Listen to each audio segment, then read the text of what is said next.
Why is it that we have to work our balls off and then wait for our money, get yelled at for our money, wheel and deal for our money? I know. I talk to my wife about it. Like, I'm jealous of these businesses that actually get paid for what they do.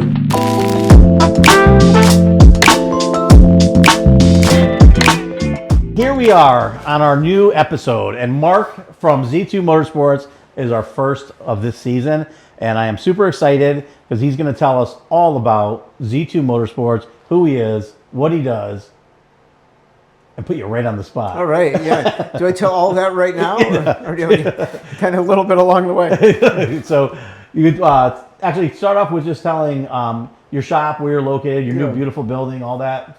Yeah, it was Z2 Motorsports. We're located in New Britain, Connecticut.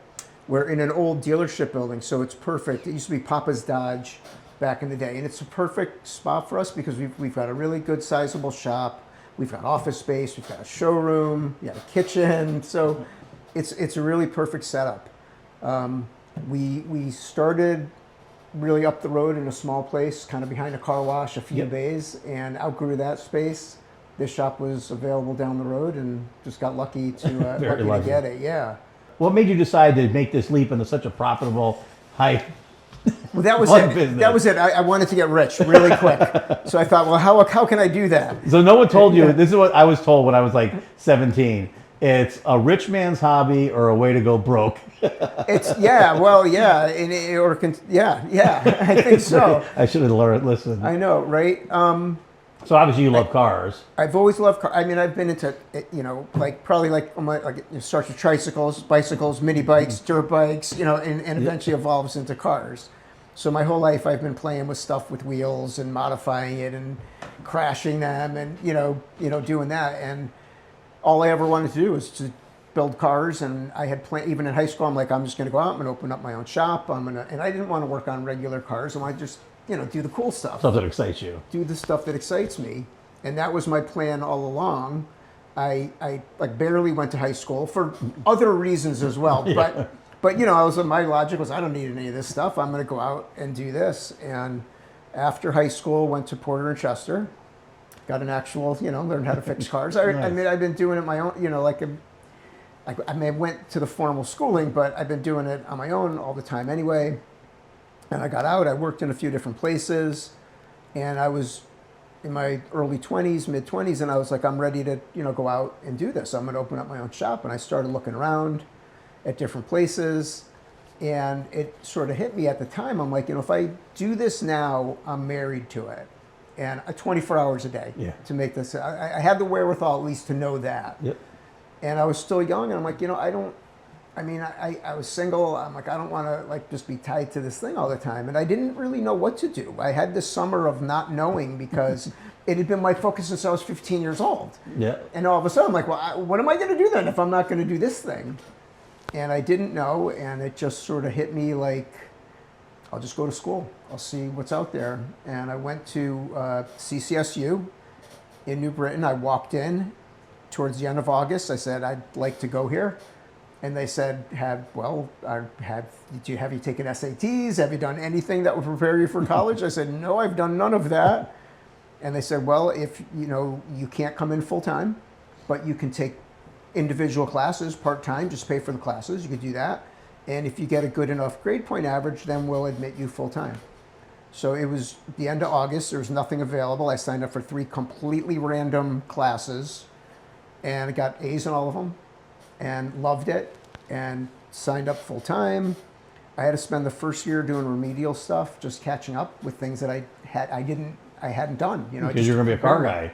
I was going to be a car guy. We don't need to know anything. I didn't need anything else. Who needs to go to school? Screw that. Ended up getting a degree in computer science and math. Got out, worked. I was a very technical at first, computer developer, system administrator, DBA, all the computer techie stuff. Yep. I did that for a while. Ended up going to a consulting firm. I was very technical, but at some point they pointed me more towards like a management kind of a path. And I got involved in doing like big computer system projects and managing those types of projects. I ended up leaving that job. I was getting married. A lot of travel. That was constant travel all the time, traveling all over the place, doing that. And left that, got married, Ended up working at Yale University for Oh, wow. 10 or 12 years. In management or developer? In or? management, Okay. running teams, running good sized teams as part of IT, Oh, nice. and left that, went back, worked as an independent management consultant for a few years, and then I guess I don't know if it was because of COVID, but it was over the time of COVID. Well, actually, I mean, I wanted to do another build. I had another car in my mind that I wanted to build. But there's no space in my shop at home. I like to build them and keep them. I don't sell them. And so like I have no more garage space and I'm outside like measuring in the backyard like could I build anything here? I'm like there's no, it just doesn't work. There's no space. I can't do this. And I just had this kind of thing. I'm like, if I had a shop, I'd have space to build my own cars and I could do this thing that I always wanted to do a long time ago.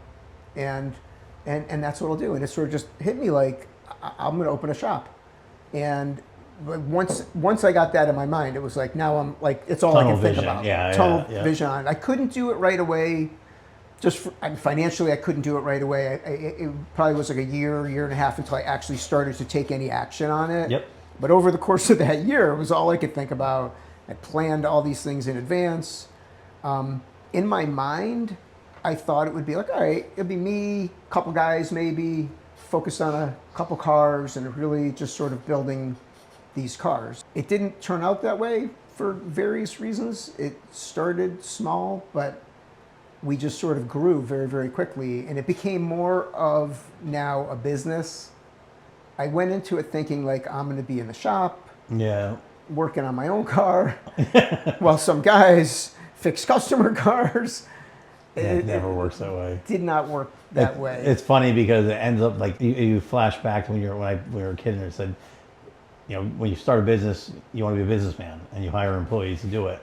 But when you want to be a car guy, you're trying to get away from the business aspect, but then you get drawn in and then all you get is all the problems. Right. It's exhausting. And the thing is now, like if I had opened it up, if I had done the shop when I was 24, 25, I didn't know anything about business. So I would have been in the shop struggling to figure out how to run a business. Yeah. Now I know the business stuff really well because I spent a whole career in the business world. And so it's easy for me to gravitate towards that. And for me, that's kind of the strength I bring to it because I know that side of it very well. Yep. But it takes me away from the shop part, which I really wanted to be part of and was part of for the first, little while, but it got to the point I just can't do it because I'm interrupted too much. Yeah, you can't. It's impossible. It's funny because one of our customers was in today, and he's a forensic accountant. And I remember one of the guys told me that his business got to a point where it was too big, and he realized he wasn't smart enough to run it because you need. There's so much more running a business properly and doing it, and it's just I think the average person doesn't realize what's involved. It's a full-time job, and plus, there's a lot to it. There's a lot. There's an awful lot to it. And it's funny because the car business, the dream, like when you're saying it, is exactly the thing I liked about it.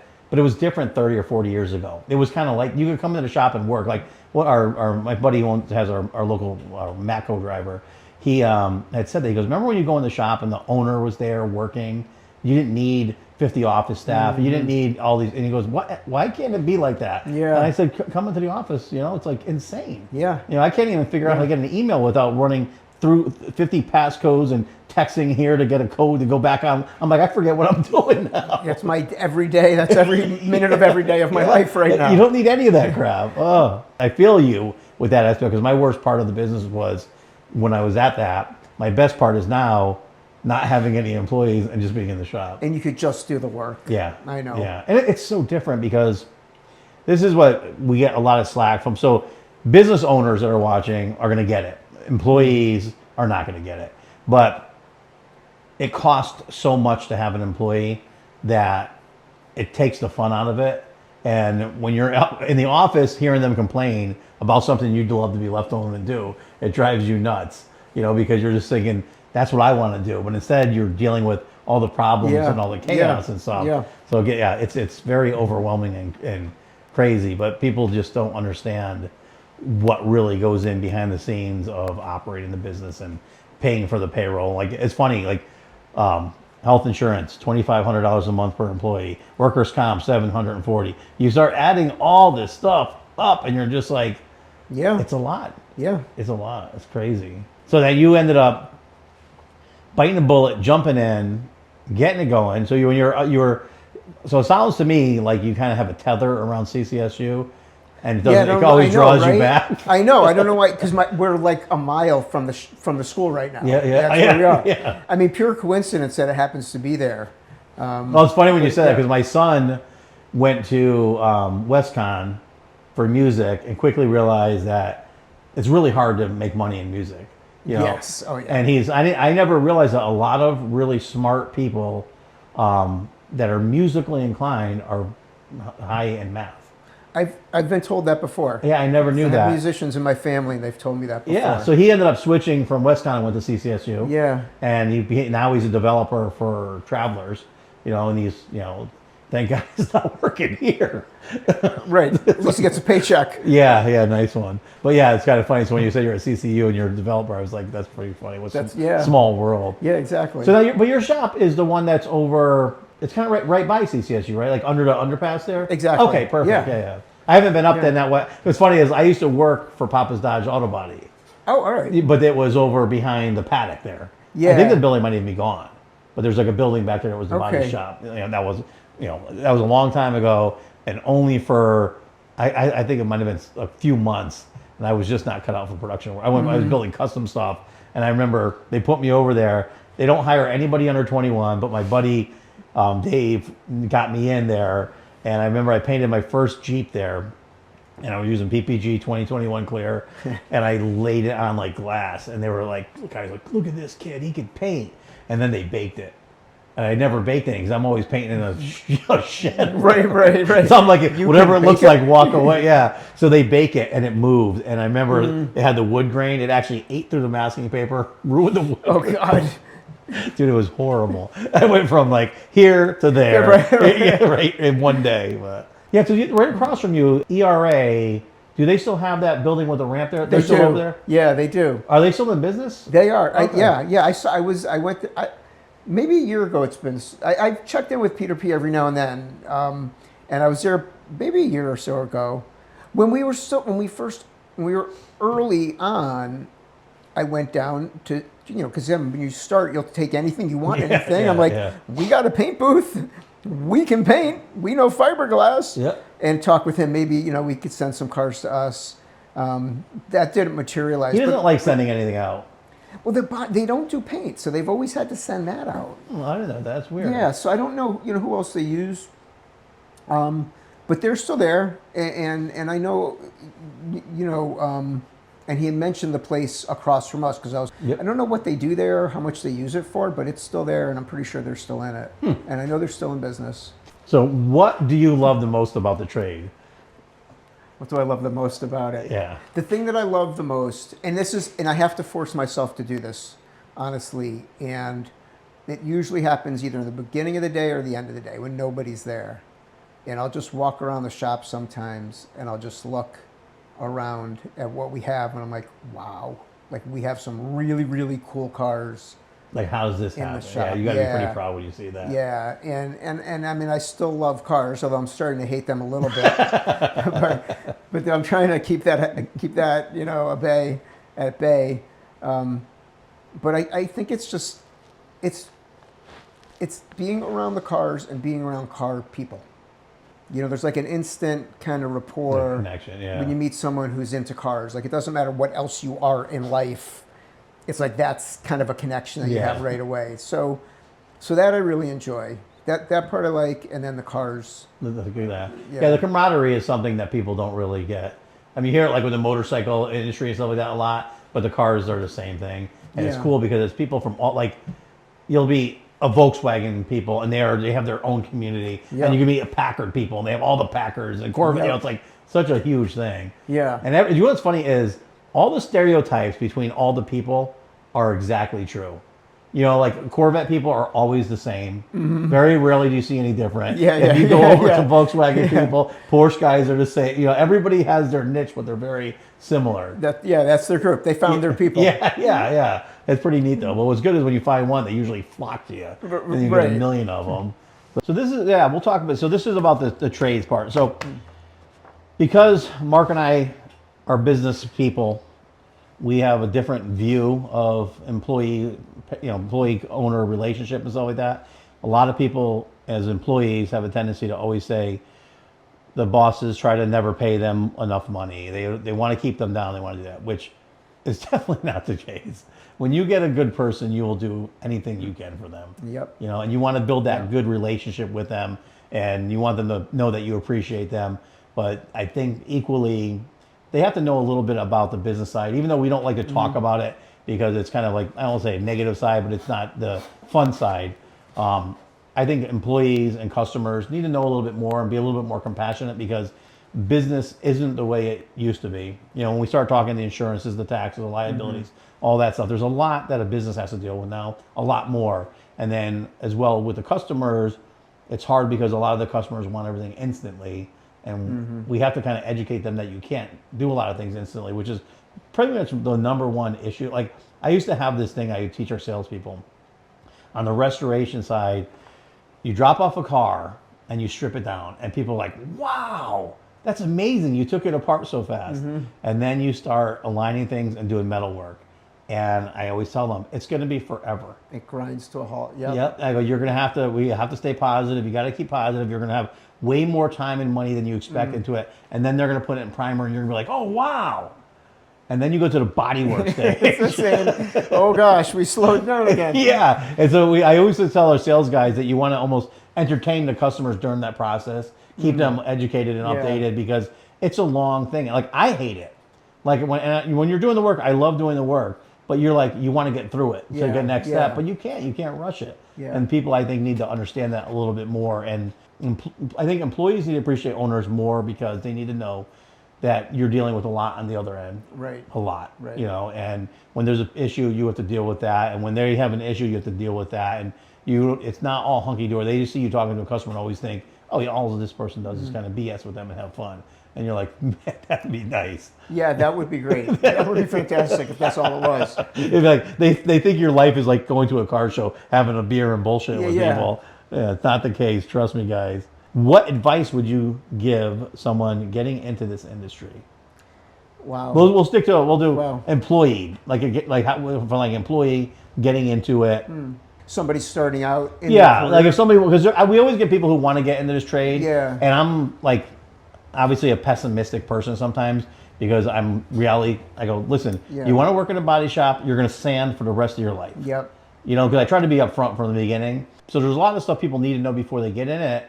But I always say, if you could stick through it and you finish a job, because restoration or custom builds are blood, sweat, and tears. And when you get to the end, if you stuck through it, man, you will not be any prouder. That's the thing, right? Yeah. Wow. You know, how do you teach someone to stick through it to get to that? If I was a young person looking to get in the trade and wanted to come to work for Z2 Motorsports, would you hire someone and train them, or do you need someone? Are you looking for someone who could just go right to work and fully train? The way where we are right now, I need people that already know it and that can come in and Just go deliver straight to right work. away. Yep. But I do over time. I'd rather have a mix actually, and I'd like to have some, the experienced guys that have been around forever that really know the ins and outs of the trade, and then some early career, right out of school or early career that are willing to learn.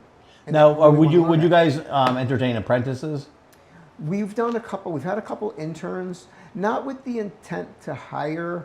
They were from schools. Like more shadowing, just looking. Yeah, well, you probably know, once you're in business, schools start coming to you and, we have an internship program we do in the summer. And so we've done a couple of those things. Mixed results, and it isn't that they're not capable people, it's just it often takes more time to oversee what they're doing Yeah. compared to the outcome that you get from what Yeah, they because do. you're not going to end up hiring them, and then you got to take the time to kind of nurture them. Right. So it's just more of an expense right now. Right, Yeah. right. So we haven't done that in a while, but it's something I'm open to. I mean, I do believe strongly if there's a new group of kids coming up that want to learn this industry, I'd love to help them learn. Yeah, that, if they become wanted part to of try it. to come to learn, stay at your shop, work at your shop, Right. and be committed. Right. The apprentice thing to me is worth its weight in gold because everybody thinks they can do everything you do, but they don't realize how many variations and different things that happen every day.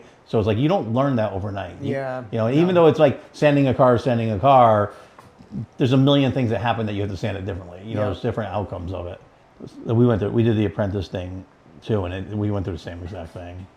A lot of times you go through and you put so much effort in because you really want these people to stick with you, but usually you end up putting so much out. And what's tough is 20 years ago we could do it easily because with the inflation now and the huge cost of operating. Hey guys, just a brief interruption and we'll get right back to the podcast, and thank you for watching it. We appreciate that. Now, if you are in a blue collar trade, if you are someone that's looking for a job or you're looking for an employee or you just want to support all the industries, please remember to check out bluecollarclassified.com. It's more than just a classified. It's a place for employers and employees to get together, to build a community, to be able to find the right place for the right person. And it's also a way for you, the consumer, to actually reach out and find businesses that are doing services that you might like. So please don't forget, check out Blue Collar Classified and make sure to support. And now back to the podcast. You don't have that leisurely. You can't hire a retired guy to come fart around because you need every single person like productive and A1. Exactly. There's no wiggle room anymore. There's not. The only overhead I have in the business, I'm the business's overhead. I do everything. If it's not involving working on a customer's car, I have one person that like a runner in the shop that cleans and runs for stuff and things like that. Yep. So I've got him, and then I've got me. Everybody else in that shop's expected to be working on chargeable work. Yeah. And it's hard to have people in the shop that can't do that. Well, it's funny because trust me, I've been perplexed by this for years.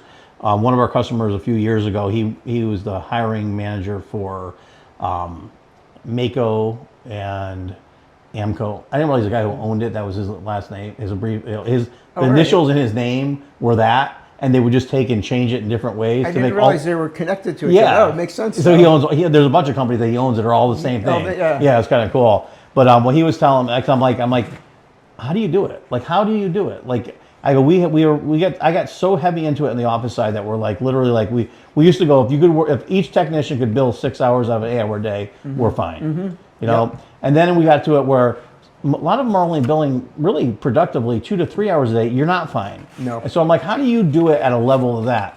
And he goes, at their companies, you clock in when you get on the job. When you're working, you clock off when you're done. If you have to clean your tools, clean the floor, wash the toilet, any of that stuff, it's all basically free. You don't get paid for that. As soon as our guys heard that, they're all like, nope, I'm out. Yeah. But it's like, that's how it hard. is. If you want to be a mechanic at these places, Yeah. you only get paid for the hours that you're working on the vehicle. Interesting. Yeah, I would love to have that. That would really get people. Yeah, right. Oh, my Lord. So we're going to go into the school thing. What I would love to do is take 5 auto body restoration business owners on this side of the table, and then 5 teachers that run the tech departments on that side, and see how long it takes before you want to choke them out. Yeah. So we got a big problem, and I do work for a bunch of the school teachers, and it's funny because I'm like, why do you tell these kids that they're going to make $80,000 a year right out of school? Because you have to be productive to make money. You can make a lot more than that, but you have to be really productive, and it takes time to do that.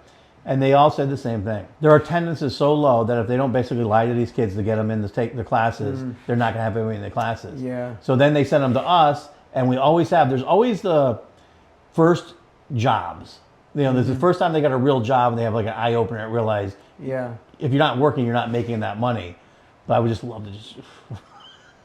I had one employee that came to us when he was in school. I forgot how it came that we hired him, but he was still in school and he would work for us part-time. He was fantastic. He was the kid that had 4 of his own projects at home at the same time. You know, he's doing his own stuff. Yep. Like you probably were, like I was growing up. You're doing all your own stuff. School's just an incidental thing that you're going through. Yeah. You're already doing this. He was great. He lived in New York, and when he graduated, he wanted to move back up where his family was, so we weren't able to hire him. I would have in a minute, but I went through the course of he told me some not great things about the school. He was not really happy with the education. And I did a couple recruiting events with the school as well. And by and large, I wasn't really seeing a lot of people that I felt I could hire right out of school. You know, it didn't feel to me that they had a good grasp of even just the basic stuff. Yeah, I think it's hard because it's just like everybody's getting softer. And I think, like when I went to school in auto body or mechanics, it was tough. People were a little bit more abrupt, and you know, you had a hazing and all that type of stuff to toughen up. But then what ended up happening is when you get through it, you feel proud of where you were at. And instead, we keep babying these people, and so then I don't think they're really cut out to do what needs to be done, maybe. And I think there's an element too, because the first thing I would always ask is, what projects are you working on? Yep. Not at school. What's your own stuff? What are you doing? Yeah. And most of them, I'd say, didn't have anything. And I get a sense that many they're kids that maybe realize, I'm not going to go to college for whatever reason. Yep. I don't know, what else am I going to do? Maybe I'll go to trade school. But not going because, like, I'm driven to build cars. Like, that's what I know I need to do in my life. You know, I'm going to do it whether I do it as a job or not. I'm going to be doing it. Yeah, like that. Yeah. You know, I think it's somewhat of a different mindset. Yeah, they definitely. I mean, each generation thinks differently. I think we grew up in a better time for that. Like, growing up, we had a house with a garage, and you could work in the garage, and you had time in the garage, and you could spend money and buy things and actually achieve things. And I think a lot of people now don't. It costs way more to build a car. I think a lot of them just opt out to not even try. And it's that instant gratification where when we were kids, we would buy a car and say, someday I'm going to drive. I don't care if I work on this every day for 16 years, it'll be nice. Now it's like, I have to have this done in 2 weeks. Yeah, you know? Right. Yeah, and it's like a different thought process. And I think, it's hard because how do you change the thought process? And then, like, a lot of these people, they chase their tail, I find. Like, when my customers 30 years ago, the 80-year-olds then, they would start a car when they were 20, and they would finish it when they were 60. And they'd have a nice car, and then everybody's like, hey, nice car, how'd you get that? And they stuck through it. These kids now, they don't really want that because it's like, everything's such fast pace. You're on your phone, you're doing this, and you wouldn't think about that. So they pass through 50 million cars that they could have done, whereas when they're 60, they could have had something nice. Yeah. You know, it's a long process. Yeah. A lot of these trade schools are also having trouble finding employees to teach these kids. Of course, right. Yeah. They are. One of the recruiters, I talked to her, she goes, Eddie, I'd send you people, but we don't have any people signing up. And we have no teachers to teach the classes. Yeah, interesting. I didn't think about it from that part of it, but yeah, of course. It's so huge. It wouldn't be as huge if you look at all the major shops now. They're all offering in-house training. You know, the West Coast Customs, he started it where he had this class. They're trying really hard to get people in this trade and trying to train them and figure out ways to do it because, you know, what people will tell you is, Mark, hire a couple guys and train them. Yeah. You know, you don't need to make any money. Just spend all your money training people. Yeah, right. You can't. So how do you? It's like Hobson Monster down the street here. I'd ask them because they're a big machine shop, and I go, how, being a huge machine shop, do you always have employees? And then I go to like our landlord here who has a smaller job shop, and it's really hard to find people. And he goes, when you get to a certain size, you have a team of people within that actually bring people in. And now they're not teaching you how to be a machinist. Yeah. They're teaching you how to operate a machine. Yeah. And so then it's different. And so they can put people in place where you and I can't do that because you need your employees being profitable. Right. It's a tough. And that's where, is where scale can help. If you're able to get to a size where you can afford to have this is why I would love to be at a point where we could have the experienced folks and have the folks that we're nurturing. But you have to be big enough to be able to absorb that, Yeah. because what can I charge for somebody who's learning? I can't charge every hour that they work. That's not fair to customers. Yeah. There's an overhead to teaching them and coaching them that you have to absorb. And so much now. It's hard to do it as a small shop. It's hard to do it. You can't afford to do it. No. But if you can get to a certain scale, then strategically it's to your benefit, because now you've taught people how to do it the way that you want it to be done. Yeah. You've brought them along. But how do, that's the hard part, is how do you get to that point and how do you change that narrative right now? Because there's so many shops like us, everything I switch everything I'm doing to just trying to get people into what we're doing. Yep. All the how-to videos are trying to show a little bit more. I try to show more about, like I said before, the things that people don't like you to see. We're all idiots. Shit happens that you have to fix. And, it's like, I hate the videos where you watch someone, they get to a point and then jump over the part that is a pain in the ass. Right. You're gonna. That's, I think, honestly, that's the part that people are missing, because that's the part that makes you creative and makes you passionate and learn. So I'm hoping that helps a little bit, but it's probably pissing in the wind right there. Do you think knowing how to do something versus work ethics, what's more important? I think work ethic. I think attitude and work ethic. Willingness to learn, willingness to work in a team, the competence to learn. Obviously, you need to be someone who has like mechanical aptitude, some aptitude, right, for this industry. But yeah, I'd rather. We were talking before we went on about some talented people that they're not good employees. No, tons of talent, but what good is that if you can't really harness that? Yeah, it's a waste. I would much rather have. I talk about this with some of my guys. Like, I want the guy that comes in 8 o'clock, opens up his toolbox, puts his head down.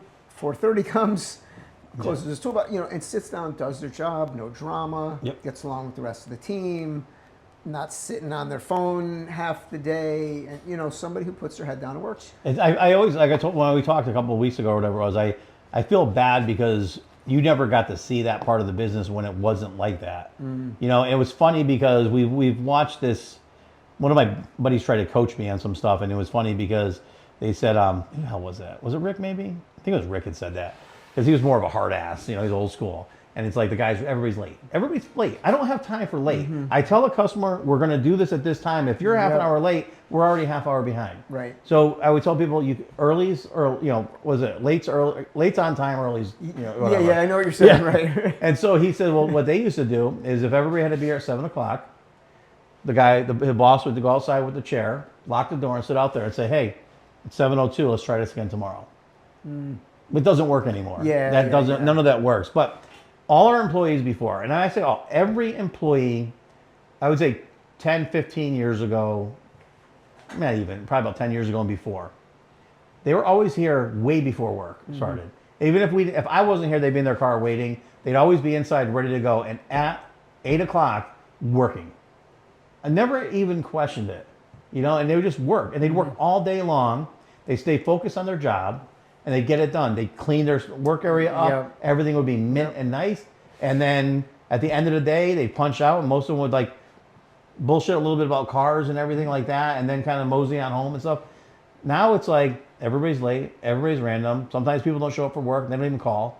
It's such a different world. It is. I know. I never knew those things were optional when I started working. No one ever told me you can come in late, you can leave early.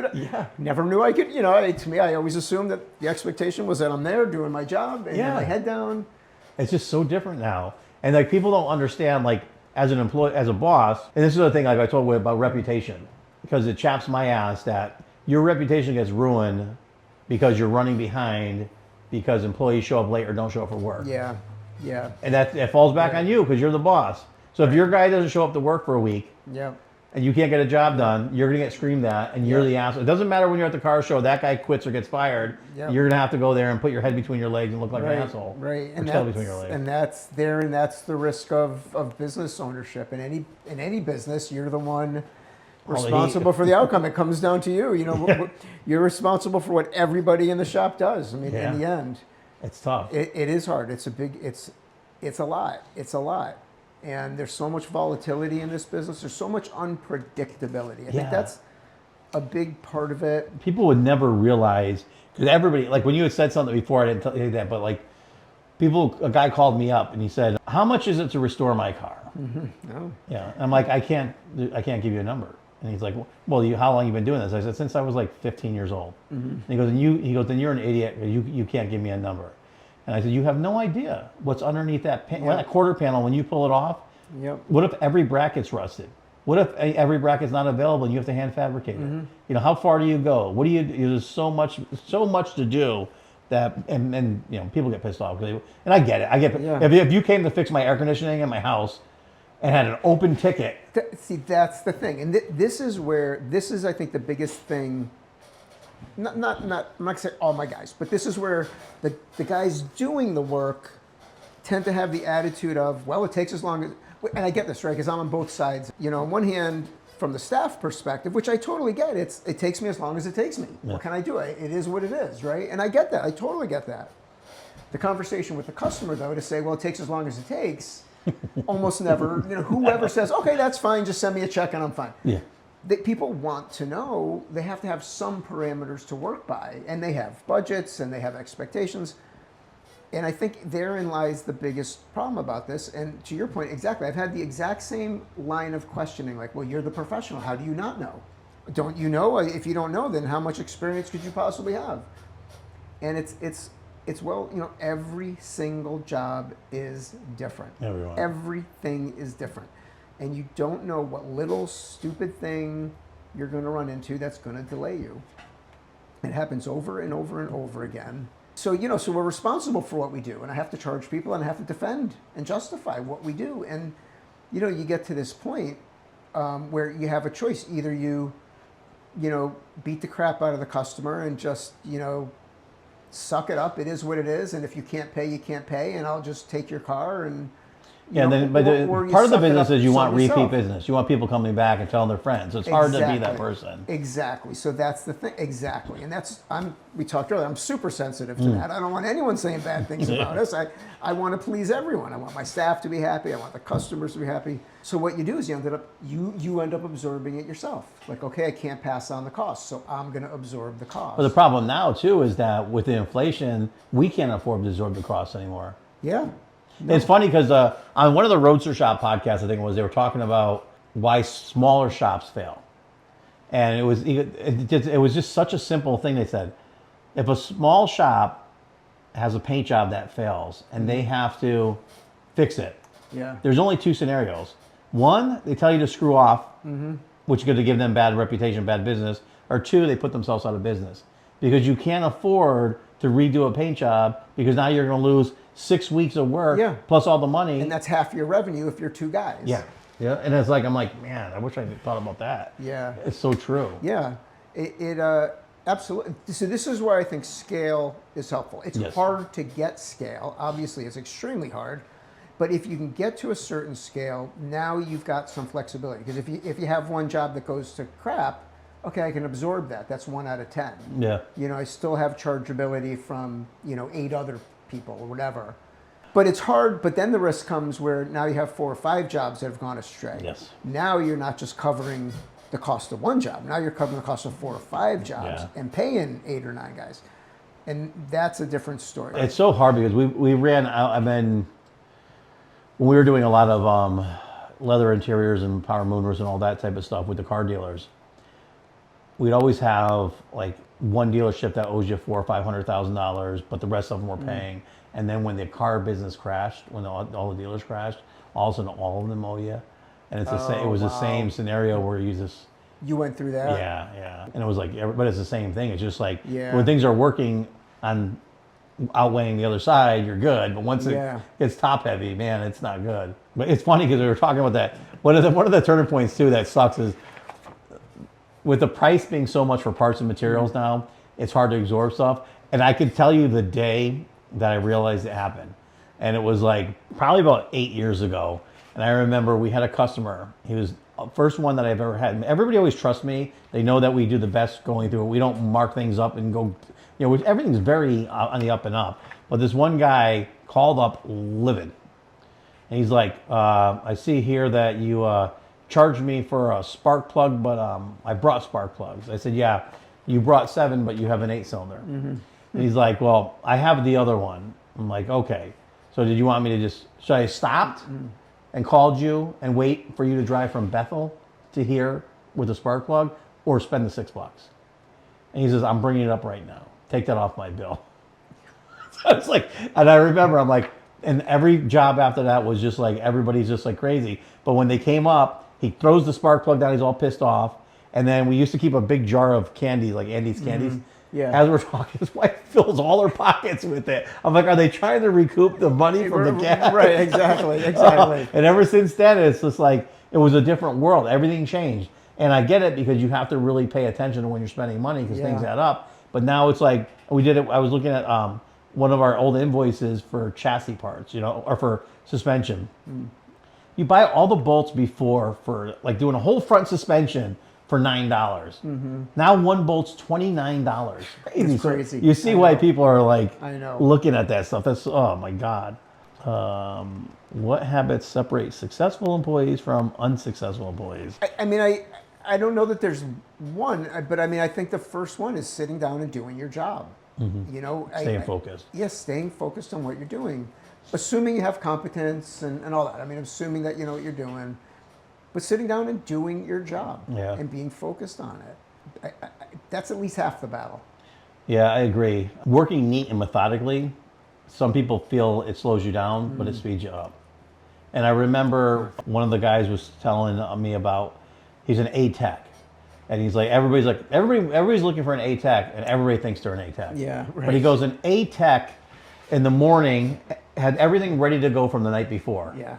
And they just zoom through everything methodically, put everything away neat and clean and organized. So I come from that. That's me. Like to the point when I was a mechanic, like they would make fun of me for it. You know how organized it was. OCD. But it's like the only way I could operate. I can't operate anyway. Like I need to be structured in what I do. I need to have a plan. I need to like have my tools laid out. I don't want to sit there. When you're working flat rate, if I'm rummaging around for a socket for 5 minutes, that just cost me 5 minutes. That's my pay. Yeah. If I know where everything is, it's right there. Then and that is a thing that is not natural for a lot of people. I take it for granted because I'm kind of wired that way. Yep. But it's not natural. And even just seeing, especially when you're doing bigger jobs, when you're doing smaller jobs like at a regular production shop, I think it's fairly clear. The scope is clear. The beginning and the end are clear. When you're doing a restoration, there's 10 phases of work going on at the same time. And you can go about it in any different way. And watching guys sometimes struggle with figuring out how to go through and like doing a little this, a little that, a little this, it's so inefficient. So I think it's another thing, especially in our business, in this business, is being able to structure your thought process, being able to think about a plan and think about how you get through something in a structured way. And that's both the mental part of figuring out, and to your point, having an organized workspace, knowing where your stuff is, what you need. Everything flows better, Yeah, I think there's a lot of inefficiency. That's the thing that I've been spending time recently, like having work plans for each of the jobs, meeting with the guys each morning to kind of talk about what are we going to do today, where are we going to focus, to try to try to be as efficient as we can. The world is going to throw so much crap at us to make us inefficient that we can't control. Let's at least try to, for the stuff we can control, let's try to do that as good as we possibly make can. Make that easy. Yeah, simplify it. That's it. When you figure that out, I'm going to pat you on the back. I can't tell you I have. Well, I tell you, you have to watch the Fat Fender Garage guy. It's everything. Are they methodical? Everything. He has you could see he's very anal retentive probably about it, which you have to be. And it's like his shop's very organized. He's growing. He seems to make the right decisions. It's a very it's exciting to see someone like that, because without people like that, you're like, there's no hope. The thing it's hard. Like, so I would love my shop to be that way. I would love to be that way. It is a full-time job getting people to work in that situation. So I write it all down. I have processes that we should be following, but it's a full-time job making people do it. And just it's basic stuff, like you were saying, basic stuff. I'm done with the job, clean up what I just did. Yep. Put those tools away, put that stuff away before I start the next job. Yep. It's like the kitchen at home. I'm not going to start another meal if I haven't cleaned up after the other Yeah. meal yet. Yeah. It's going to be a mess. But over and over again, that's what guys do. And you need to police it constantly. Yeah. And who has time? I'd love to have the time. You almost need like a shop floor. It's hard because I always, I forgot what I say. It was a joke. I would say like dependents and non-dependents are your employees. And like certain people you hire to just go around and clean and do that stuff, that's an expense. So now Exactly. you're taking that money, so now it's tough to do that. And That's your this is the scalability trick. thing. Yeah. Right. It's the scalability. Like a shop foreman would be great. And I've had a lot of people tell me, you need like a GM in there for shop foreman. Yeah. Who's going to pay them? Yeah, it's tough. People don't understand. Come up with $60,000 a month, and $60,000 a month is nothing for a business now, But it's like every month you have to do that, and it's just it adds up. It's tough. 25,000 a week for us. Yeah. That's what we're doing. I tell them I got 25,000 every that's week. insane. Yeah. Do the math. Yeah. Do the math. Yeah, it makes you sick. It is the thing. That's the thing that keeps me up. I mean, Yeah. I literally wake up in the middle of the night. I'm sure as all business owners do. Yeah. At some point, and you're like, I got to make payroll. Like, where's that money going to come from? I got the mortgage coming in. I've got insurance bills. It's funny because every single business owner friend of mine has the same thing. 3 to 4 in the morning, they wake up and it's just you're done. It's just like it's not healthy. It's not it's stressful. It was funny because I had hired a general manager, and I'm like, that's it. I said, now I'm paying someone to generally manage. You're supposed to manage, and I'm still doing everything, but I need to get in the shop and train guys and work. So I remember first day I said, listen, and it was easy back then. It wasn't like you had to come up with the work. All you had to do is call everybody up and say, hey, you owe us 10 grand, you owe us 20 grand, please come in and pay. That's all you had to do. I left for 2 hours, came back, and he's up at my other shop up the street, and he's like this. I don't know how you do this. I don't know how you do this. I'm like, it's only been 2 hours. Like, holy Try cow. doing it for a few years. Yeah. Tell me. Position. What is your most important positions you're trying to fill? I'd say automotive fabrication. Like metal fab. Metal fab. Yeah, metal fab for us right now. I don't know if that's indicative of where the gaps are in the world, but for us, that's really where the gap is. And we've got guys that can do it, but we're working on old cars. First of all, everything's rusted. I have so many jobs right now because that's where they start. That's the beginning. Yeah. The fab work, the metal work. And I'm bottlenecked in that space. I've got jobs I can't get going. I can't get them into the body shop. Yeah. And because of that. So that's a real gap. And plus we're starting to get more demand for custom stuff, like true custom work. Yep. And that's the thing. That's the hardest part. So it's easier to find a fabrication guy who does restoration work because there's a different thought process. Because you still should jig and fixture and everything. Chassis tables, all that stuff is important, but there's more procedures you can follow. So like a guy in a collision shop that replaces panels could technically still do it with an old car. It's just a little harder because the cars didn't have gaps, and so you have to re-gap them or do stuff like that. True. When you get to the custom aspect, it's really tough because, like we talked earlier about the pool. The pool's so small with that there's I couldn't even tell you any chassis guys. Like you need a chassis guy. Right. There used to be more because the modified race guys that made the modified cars would build their own chassis. Now everybody's preform stuff. I remember you could thank Reggie or whatever it is. Yeah. When he started doing all that stuff, he kind of ruined it because everybody else stopped thinking about it. They're just buying these chassis. Right. Buy it all. Yeah. And so the guys who know how to do that, set up a chassis, make the suspension articulate, do all that, it's almost impossible. What's funny is It's got to be a lost art. it is, and a lot of the guys that do it, they'll call me up and ask questions like, "How do you do this?" I remember we had I won't even say his name obviously, but one of the guys was just like, he's a chassis shop, and he's just like, I can't figure stuff out, and you're just like, because it's a different thought process. When you're doing cantilever suspension and things like that, there's a lot of stuff that's different. That's going to be a challenge where you're gonna have to like hire someone from Canada To do that right. and relocate them here because there's not many Americans who do that. I don't know that. Honestly, I don't even know if that will ever, given what you could just buy off the shelf at this point, I don't know that we'll ever even do that. No, so the hard part is one, buying shit off the shelf isn't buying shit off the shelf. There used to be like 80% of the stuff fit and 20% didn't. Now it's like people are putting stuff out there that's not even remotely close. So you have to have someone who has enough sense to know that it's wrong before you waste your time with it. And that's tough to find because the guys who are manufacturing are sending you the shit because they don't know.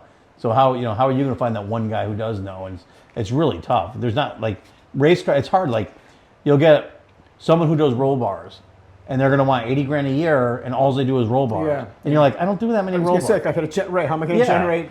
Or a guy that does chassis work, but he can weld the chassis, but he can't do sheet metal work. Exactly. And that's a tough one. See, that's interesting. You asked before, I think, something about employees, what's important. That's another thing that's incredibly important on the body side is somebody that can do the full life cycle. Yeah. 'Cause that's huge because now, because you don't the peaks and valleys of your work, it goes up and down based upon what you have. And if I have 4 guys that can massage body work but can't do metal work, and all I've got is metal work at the moment, what am I doing? Yeah, and it's funny because the scalability part is so true, and we were this close. We had 3 guys in the metal shop, 3 guys in the body shop, 3 guys in the paint shop, 3 guys in the upholstery shop. Yep. And, worst time of my life because you become a schedule person. I would literally, you come to work and have to go through the schedule, and then if the work isn't getting done in the metal shop, it's not going to the body shop. Exactly. So how do you reschedule that? And that's all you do. And it would take me 6 hours to reschedule every time there was a hiccup. But the scalability part is tough. Like I look at people like Ken Diggett and Roadster Shop and all those guys, and you're like, how do they get the productivity there, or Fat Finner Garage? Like there's so much involved in keeping that going. And you have to have a team that's willing to get that done and know that. You know, and then it's funny because like we were so close because like when you hire a good metal guy and they come in, they tell you I'm the best metal guy, you got to laugh because where did you do it? What's your experience? You want to be great. Tell me you want to be, but we all know there's not a lot of places that do that stuff. So you don't really have exactly how you going to get that experience. Exactly. And then when you get a good guy, like actually one of your guys was actually, it's funny because Chris came in, and I guess one of the guys that worked for you had applied here, and it was funny because it was right at my like crashing point, like where I was just like, we hired a bunch of just scumbags to try to get work done. I'm like, listen, we started a whole separate company just to do shit work. Because I'm like, if you can't do high end work, maybe you could just do used cars, just do something. Just get some cash flow, do something. Yeah, we couldn't do that, but the guys that we hired were just shitbags. And one of your guys had come here, and he was a very calm, nice guy. And I think it was Metal Fab. And he, I think, went to talk to one of the guys who was working here. And instantly, everything he spews is about prison and this and that. And the guy's like, I don't want to be around. And I'm like, I wouldn't want to be around that. But if I knew that, I would have been like, you get the hell out of here. I'd rather have a normal, someone who shows up for work every day. Right. But Chris goes, he's doing good with you, I guess. And he's like, very calm, methodical. This is one of my guys that was talking about prison? Yeah. No. My guy, he came for a job interview here like, I don't know, 3 years ago or something. And one of the guys that was working here instantly starts talking about that stuff. Oh, and I'm like, scared him away. Yeah, scared him away. I know who you're talking about on my side. And he's very good. He's been great. Yeah, he's a nice guy. Yeah, he seemed like a really good guy. And Chris loves him. Chris said, I guess when he goes in there, he's like always nice and calm and patient, a good person. Yep. So I thought that was funny, and I just like laughed. Yeah. Well, that's the other thing. It's different too. So for me, a learning curve, because I worked in shops when I was younger. And so I kind of knew a little bit about the shop culture and the environment, but it was a different time. And then I worked in the corporate world for, however many, a million years. Yeah.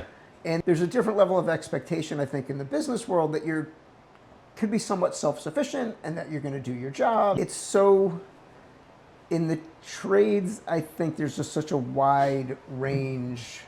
Yeah, it's tough. And it's changing, though. And I think that's the hard part is, when I was getting into the trade as a teenager, usually if you weren't good in school, a little bit of a fuck up, you would always gravitate towards a trade, right? Yeah. And I get that. I was kind of different. Like, I enjoy it. I love what I do as far as the trade. I know a lot of people do too, but there is a thing where if you don't want to think, you could go into a trade. You know, you could do that back then. Now it's not like that. You got to read schematics. You're using computers all the time. Everything's changing. It's like everything you were doing is 3D printing and scanning, and you know, so there's a lot more involved. And even with like we use a bend metal now, if you're doing tubes, you need to know trigonometry. So a lot of those guys I think are left out because you can't do that. But because you have to, it's sort of like this weird thing. Like I would love to just go mow lawns. You know, it's like, I mean, I know there's the same thing. It's hard work, but I'd rather do physical work than mental work. Yeah. You know, because you're at the end of the day, you're like, I did this. I worked hard. Yeah. I'm proud. Sometimes, like when you're in the office all day long, you get out and you're just like, what did I do all day? Why is my mind melting? You know, like take me to a bar. You know, I know. No, you're exactly right. I mean, physical work, like you're at the end of the day, you're tired, but it's a good tired. Yeah, you feel like you'll accomplish something. Yeah. I know what I do, and when you're running the business, it's just you're working with your brain all day. It's exhausting. And it never shuts off. No. Is the thing. And there's just so much nonstop. I don't know why there's just so much in the office now that doesn't need to be there. It never ends. No, it's you know. One thing I've always learned. It's like my father-in-law. He's like my wife. He'll tell my wife, you know, you don't tell people what people make. And one of the biggest things we had this. I lost like all my staff almost in one day because I had this simple thing where you just don't tell people what you make because if you're making 5 cents more than me. And one day I'm pissed off at you, it eats people up sometimes. Yeah. And it's just, it shouldn't, you know, and as a professional, intelligent, business side person, you understand that people have come in at different rates, people need different money, there's different things, but in a shop environment, it bothers you sometimes when people are making more, but you don't say that. I forgot the whole thing of it was, I hired a guy who said he was like the best of the best, paid him to move from a different state. You know, really, you know, he showed me, like, if people knew what he showed he could do, they would realize why he was getting the money he was getting. Comes up and tells everybody what he's making. Oh, God, that kills. It was done. Really? It was so done. And so what the guys started saying, Everybody's like yelling, and I want more money. Why is he getting this? Because it was true. He showed me pictures of what he wanted. We paid him a lot of more money than what it would take to get someone. But at his level, what he said he was and what he showed me the pictures was, you would pay someone that money. And the problem was he wasn't. And so now he's working here and people are seeing this guy's, he smells like weed all the time. He's, every job he does, he can't finish. He messes things up. And obviously, you know, there's procedures you have to do before you get rid of that person, you know, because we know we're not going to pay someone big money when they can't do their job.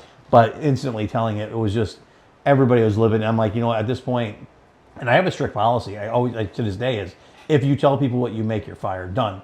Just don't want to deal with it. Interesting. Yeah. It just always causes massive problems. Yeah. You know. Yeah, I know. I mean, it's hard now because we just went through this thing in our industry. Like I know with our podcast, it's viewed all over the world, and it's like everybody makes different stuff. Like down south, they make less money because it costs less. All that stuff here. In Connecticut, we had a thing where years ago you could hire someone for $16-17 an hour. And they'd come in, they'd work, they'd learn, they'd get better, and then they could advance through it. And as you go and you get more productive, you make more money. And yes, you could make a really good amount of money in this trade, but the problem is the workforce got really small. We got really desperate. People started paying astronomical money. Like some of the body shops were paying in excess of $120,000 for people just to get them in the door. And then what ended up happening is all these big body shops are now going, these people aren't generating enough money, but they need them. So they're paying more money than they're making. So then they're beating up their suppliers, their vendors, trying to get the money elsewhere. And so that collapsed. Like people don't realize, like last year that collapsed. A lot of huge body shops went from flat rate to hourly. But your expectation is still to produce the same amount of volume you're producing. Yeah. So if you were, you know, producing 160 hours a week and you're making basically in a 40-hour work week, you're making $50-60 an hour.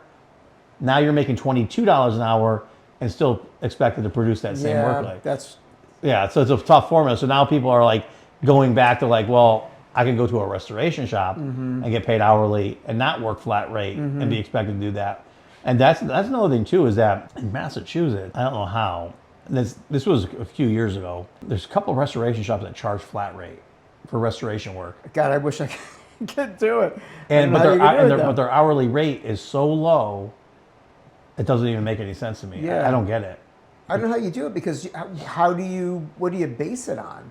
Yeah. What am I going to say? It makes no sense. You get 40 hours to do. I mean, I've wished or dreamt that there are some things I guess there are some things you could do. You could probably say, in general, swapping a quarter on on an A body, is X about. Yeah. But like to your point before, I don't know what I'm finding when I Yeah, get it underneath off. there's too much. There's too many variations. You just don't know. No, I think the people who do that don't do they. If you treat a restoration like you do a collision or a used car, which there's a lot of places that do that. Yeah. I would never want to be in that Because business. I don't think they really. They don't care. If you're paying you to put a quarter panel on, I'm putting a quarter panel on. It doesn't matter what's I'm underneath closing it. my eyes to anything that's under Yeah. it. Yep. We tried that. One of my buddies had said that he was going to go and do, if you bring your Camaro in and you want just a paint job, it's an $8,000 paint job, he'll paint a car for $8,000 and it's going to go out the door. I haven't asked him how he made out with that because I tried it. I actually got a car right there next door that I'm finishing up, and I'm probably going to lose about $30,000 on the job because I can't do it like that. I can't just do a shit paint job. Yep. Yeah, it's still your reputation. It's different. Yep. I'm not going to paint a car and not sand and buff it. Yep. They don't work the same. It's just crazy. Exactly. It comes down to the reputation thing. Yeah. Too, where you can't release stuff that No. that's just bad. My favorite is every customer comes in and says, "This isn't a show car. I'm not going to shows." It's a driver. Yeah. It's a driver. The second it's done, they're at the freaking show telling everybody, I don't know why they're going to do that. I paid $30,000. Like, no, you didn't, you liar. Yeah. It's the term, it's a driver, every time I hear it, it kind of cuts me a little bit. Because what they're saying, it's code for, I'm not going to pay a lot. Don't charge me a lot. Yes. Yeah. But I want more. But I still want it to be like that. That drives me crazy. That's the whole cut. It has to be in black and white. You write it down. This is what we're doing. Or not. Exactly. It's crazy. Yep. And that's the hard part. Like my wife, we were talking to, like, she saw some of the numbers of some of the paint jobs we do, and I'm like, a basic paint job, an overall paint job is almost 20 grand to start. Yeah. And that's not body work. That's not metal work. That's just a paint job. Exactly. And people are like, well, that's a lot. And it's like, it's not, because if you go through and use the higher end paints and the higher end materials, you could easily get to $8 grand in materials. Just on materials. Yeah, easily. Right. And then hanging parts, dry them, jamming, and doing all that stuff. It's crazy. There's so much involved in it. Yep. So people, like, they see that and they have a heart attack. I said a guy, I forgot what it was. He had called up like a month or so ago and asked for how much to paint a truck or whatever. And I said, well, before you bring it up to look at it or whatever, I said, just know wherever you go, it's gonna be 20 grand minimum. And he's like mortified, like just couldn't believe it. And you're just like, and in the business, you're like, oh man, I just quoted this guy 20 grand. I'm gonna lose my shirt on this.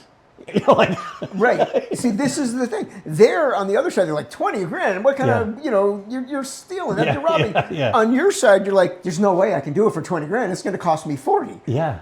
Yeah. Because it just takes so much time. They don't get so it. much People, massaging. Yeah, people don't get it. I mean, you'll spend days cutting and buffing, getting the finish that you want. Yeah. You put the hours together. Yeah. You just do the math.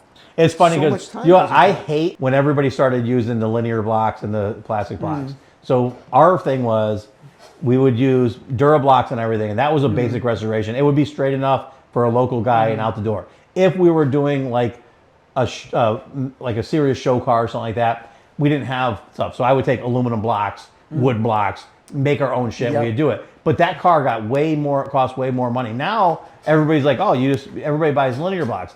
I want you to go out there and sand the car with a linear block. It's a different beast. You have to sand it a lot more to make it perfect, and then the expectations are higher all the time. I will tell you what, it brought the level up for a lot of restoration shops like through the roof, because their paint jobs now are just cut like glass.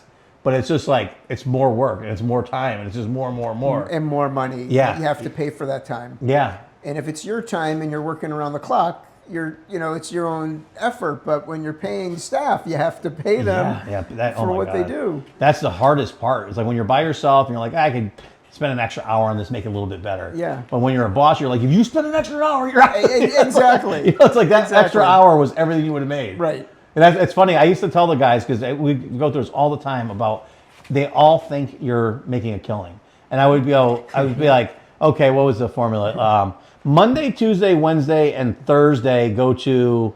Oh no, Monday, Tuesday, and Wednesday go to your payroll. Thursday goes to overhead. Friday, at the end of the day, if you worked your 40 hours, that 2 hours at the end, maybe you're lucky. Yeah. And then out of that, once we hit 60 Yeah. grand, I might be able to take home 1% of that. Ooh, yeah. You're like, It's people, so we're lucky we've got a big shop and we have a lot of cars in there. Some of it is, because you don't work on every single thing continuously for various reasons, right? Yeah. So there's tons of cars in there. And I know people come in and they must think like, oh my God, this place is a gold mine. They're just like raking it in. Yeah. And I'm like, I can go through every single car with you and explain to you what's really going on. Yeah, they don't want to believe people. And don't nobody want to believes it. Yeah. Nobody believes it. It's. I don't know another industry where you just simply can't get paid for what you do. Yeah. I try to think what else is it, and then I wonder sometimes, well, maybe. I don't know. Why is it that we can't get paid for the work that we do? So the hard part, so I could answer it very simply, but every employee out there is going to be pissed. If you have a guy who's really good, you could do it. And, I've done this a million times. Actually, I did it with an employee one time who kind of thought he knew everything in the world. And I said, you know what? I go, like, we're blocking a roof on the square body. I said, we're going to go from bare metal to high build primer in like 6 hours, done, and it'll be mint. And they're like, no, everybody has this thing, whatever. And I'm like, you go through it, like, if you just shut your phone off, shut your ears off, and just work, stay on it, and just do it. And you get focused and you're ready to do it, you'll just go right through it. But the problem is that nobody does that anymore. It's very rare that you find someone to do that. We're in a place where if you want your cars done, customers have to realize that the old school guys that could do that are still there, a few of them, but majority of the employees are people that are learning, that have different work ethics than they used to. So you're going to have to pay more money and you're going to have to be more patient. And if you can't, you're just not going to have a vehicle. Because when I tell you, there's only a few shops I know that still have like us, where we had our older staff that were there. And once they go, it's a different world. Yeah. It's a different world. So when you take home about $1 million a month, what do you do for easy. What do you do for fun? Easy. Well, I shop for yachts on the weekend. Okay, so now this is the fun. So we've talked business, which is depressing, and I don't want this to seem gloomy. Mark and I have been on both the business side of this. I just feel now people need to understand both sides, all aspects of the business to know what you're getting into. So customers, if you want to go to a restoration shop, it's different than it used to be. You're going to have to deal with this. And this isn't just Mark's business. You're going to find out we have a lot of people coming on that have shops just like Mark does. We're all going through the same thing. So you're going to have to deal with that. And we love cars. We love dealing with it. And Mark's extremely passionate about it. He's a good person. He's a trusting, honest person. So if you go to Z2, just understand he's not the guy that's taking advantage of you. He's the guy that's bending over backwards for you. And I was hoping you get more of that out of it. And then as far as employees, here's Mark. He's a good guy, someplace you'd want to work. He's trying to create a great environment, has a beautiful shop, and he's trying to do everything right, and that's exactly the type of person that you should want to work for. So now we're going to go from that part into a little fun. We're going to talk about what is the coolest project you've ever worked on? If you say a Honda Civic, I'm just shutting the camera off. Definitely was a Honda Civic. I'm going to say it's projects that we're working on now. So we have a few in the shop that I'm really excited about, and a couple that aren't in yet but are coming in. So we've got two Restomod Camaro builds, both first gen. One's a 67, one's a 68. They're both going on full roadster shop chassis, independent rear.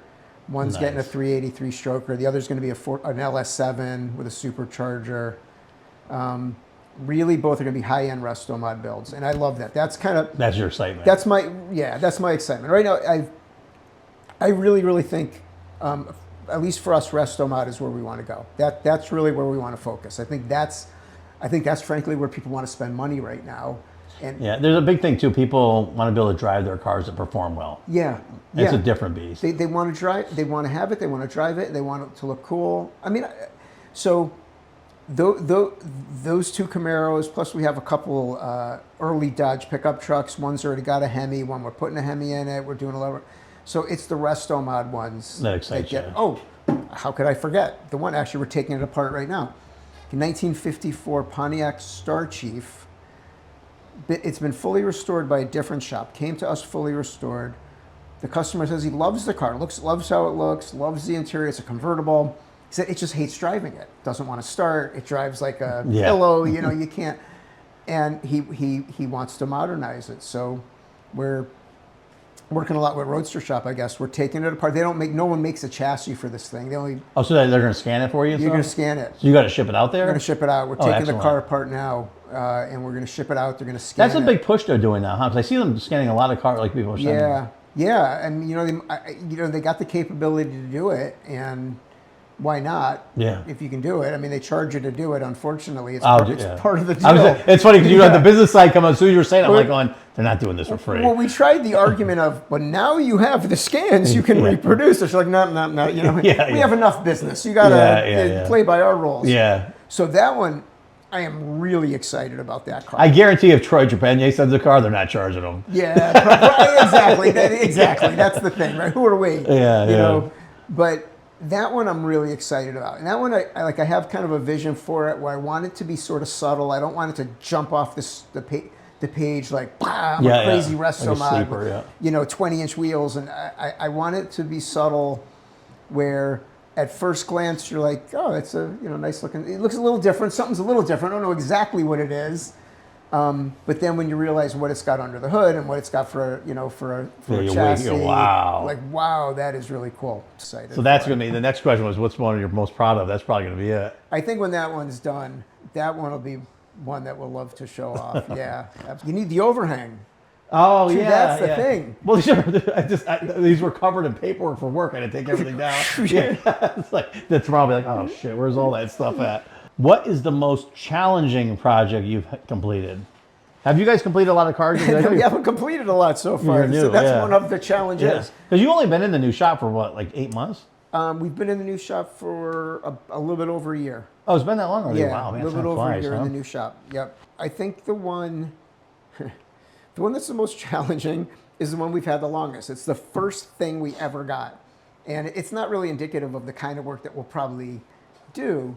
But again, when you start out, you take whatever you can. Yeah. And it's a 1964 Chevy dump truck, C30 dump truck, converted to a dump truck when it was young. And it, sitting on a guy's property and had some rust, and he wanted to, not restore it, but, take care of the rust and paint it. And it has been... We are very close to being done, but we've been very close to being done for 8 months. Yeah. And every time we think we're done, we realize we're not done. This is the vehicle that it won't go away. We can't. Every time we look at it, there's something else that isn't quite right. Happens. People think that that's bullshit, but it happens. To sort of add a little spice to it, when I first started, I had a friend that I was working with who was doing a lot of work, and he worked with this particular customer, believed that the customer was okay with us basically restoring the vehicle, doing as far as we want, do as much as you want, and he's fine with it. Started to go down that path, only to learn the customer was not okay with any of that, and had a budget, and didn't really want to go beyond the budget, but we were kind of halfway in at this point, and now I'm halfway in. What am I going to do? I can't stop. I've interior gutted, and what am I going to do? So I've had to carry that.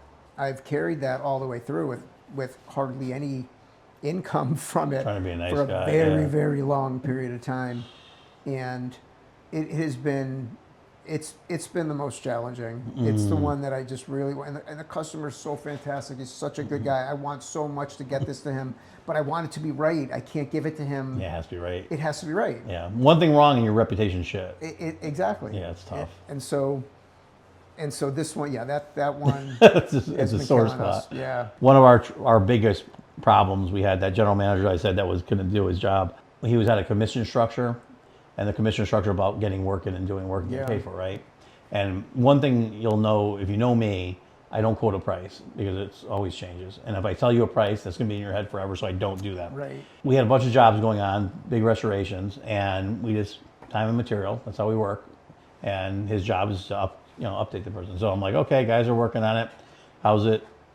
You're updating the customer. Yep, everything's good, going. Turns out to get work in, he took some jobs that he quoted some really low prices on. So now he's lying to the customer, lying to me. Yeah. And then when it came to a head, which I don't know how he didn't realize it would, I was into one, there was a Torino, which I vividly remember. I'm into it for about 30 grand. He quoted the guy 8 grand, and we are just getting started. Yep. And so now the customer's pissed off. Yep. He gets caught in the middle because he's bullshitting both of us. And after I fired him, multiple customers came in, they showed me text. He tell them, this is the decision, I am the owner. I'm like, if he's the owner, go with him. Wow. Yeah, right. and this isn't like a young kid, it's an adult guy that was, in the business for a long time. Yeah. And so I had 6 cars at that point were at that point or beyond. Same thing that you're saying. And that's what kills you. It killed me, yeah. What kills you. I had to finish every one of them on my own. On and any shop out there has been through it or is going through it. The strangest customer request you've ever received. Have you? You have one? Yeah. Well, we've had a couple. So, gosh, I wish I remember the car. I can't remember the name of this car, but we had a customer come to us. And first of all, this is not. How do I say? It's not somebody that you can't stereotype. But he didn't seem like somebody that would have a lot of money to invest in a car. Yeah. What do you know, right? You have no idea. Yeah. But first blush, you're like, this guy probably doesn't have a lot of money. So I can't remember the car, but it was something from the 50s, and it was really, really small, with a unibody construction, which doesn't exist back then. And he wanted to put this crazy big block engine in it. I actually started to do the math, and I did some measurements, and I was sketching something. We'd have to gut the entire engine compartment. The engine itself would be crouched up against where your feet, we'd have to move the pedals and everything. And I told him I think it's, first of all, no matter what we do, it's going to be completely unsafe, and I'm not entirely sure I want to even be involved. But if we did anything, we would have to start strictly from a new chassis, build a chassis or buy a chassis, put the drivetrain on it, and then we'll fit the body to the chassis. And that way you're basically driving a chassis that has the sheet metal on top of it. That looks like the car that you like. He wouldn't have it. He only wanted us to stuff the motor in there and weld in some supports around the unibody. And I couldn't do it. And this was a time too, this would have been a big custom thing for us. We weren't, we didn't have that kind of work. I would have died for something. Sometimes you got to know in the back of your head that this isn't going to be the one that makes us. It's going to be the one that breaks us. But this will kill me. So that was a pretty crazy. It seemed like a crazy request in terms of not understanding just the physics behind what he's trying to do. And sometimes you got to say, I know what I'm talking about, and these people just need to go away. It's funny when you said that. It reminded me of this one guy, because you're saying a nice guy. So I had this customer come in, and he goes he had a '66 T-Bird, which they're worth nothing. Mm-hmm. But he's it was his dream car. He loved it and stuff like that. And that's our customers. Everybody likes odd things or whatever. And I'm used to customers paying $200,000, $300,000, $400,000, $500,000, whatever to pay for a car. So it's you don't even think about it. So I'm like, well, what kind of budget are you working with? He wants metal work, body work, paint work, full interior, mechanical work, brakes, everything. He goes, there is no budget. This is my dream car. Whatever it is, right? Well, I've learned now. When someone says that, you got to get the numbers right, because when they say that, it's because they think it's going to be cheap. Yeah. And I didn't think about that. So he brings the car in, we jump on it, strip it down. The first couple days go real fast, knock everything out, get ready, get it prepped and ready for the metal work. I'm call our general manager. I'm did this guy come in and pay? Not yet. I'm well, have him come down and leave a deposit or something like that, because we got a lot of work into it or whatever. We want to keep going on it. He goes, okay. He came in and left the deposit. Great. Come in, it was $500. That's what he brought? Yeah. $500.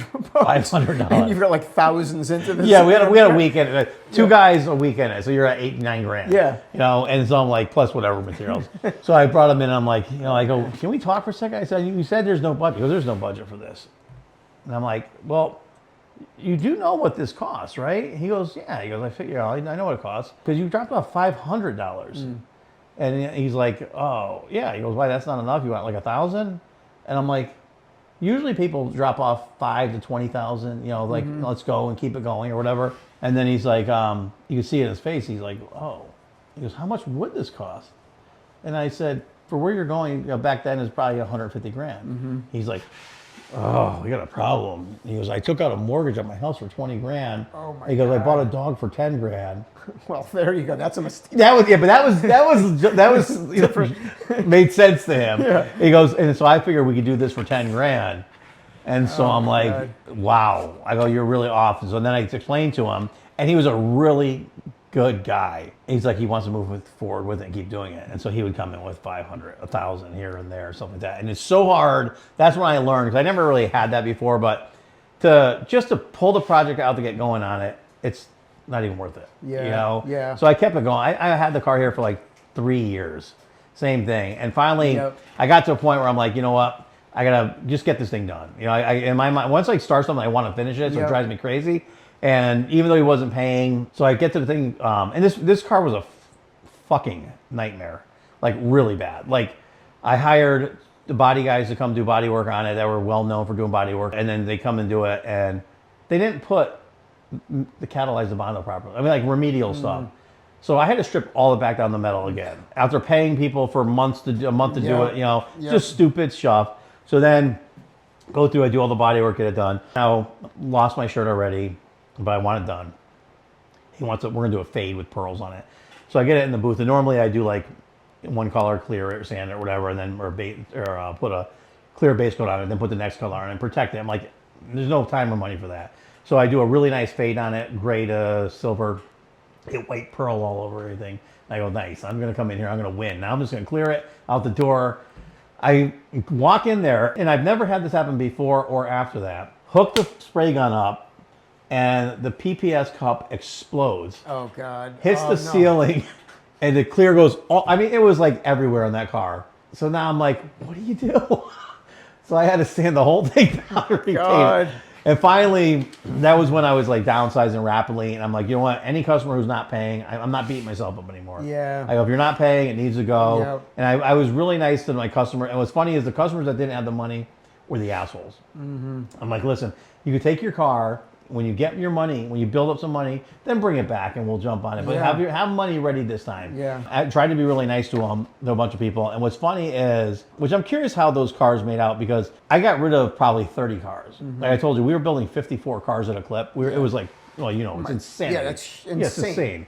There's two places that one place we know. One place was by the Corvette Center, which I think he's out of business now. He took 3 cars out of here that people weren't paying. And I'm like, I was glad that they're leaving, but Yeah. I'm just like, he goes, well, I'd rather have it because I could just ABA it, same type of, same type of Yeah, oh, attitude. right. So I'm like, these poor guys are bringing their vehicles to a guy who's just Yeah. planning on taking their cars from them. Right. But get them out of here. And then the paddock had just opened up, and there was a couple customers that we had that were good people. One was going through a divorce, and I just couldn't have a car sitting here. Yep. So they took the vehicles. I don't know. I didn't see if they ever even finished or ever. It was just saying that car was just a nightmare. You know, it's the same, never ending. Every time you turn, you're trying to be really nice. Yep. Every time you cut, Yep. every time you bend over backwards and just eat, and people don't realize you can't afford your car. Why should we finance your car to get done? I know that's exactly that's the thing. Hard. It's hard. I know. Like, oh, it's for me to pay you 30 grand is a lot of money. Yeah. But for you to lose 30 grand on my car Yeah, it seems is like- expected and not a lot of money. Yeah. Yeah, exactly. It's so crazy. Okay, what excites you most about the future? Maybe it's simplistic, but I'm excited about Resto Mod because I think it's going to have a long tail, because I think that there's a generation coming up that will appreciate the older styles, but they're not interested in the older technology. And I think because right now, look, I'll be honest, like, right, my average customer right now is like a 70-year-old white guy. Yeah. Yeah. Like that's kind of like the muscle Yeah, cars, yeah, right? And yeah. those guys are, they're getting older. They're not looking to spend a fortune on fixing a 65 GTO.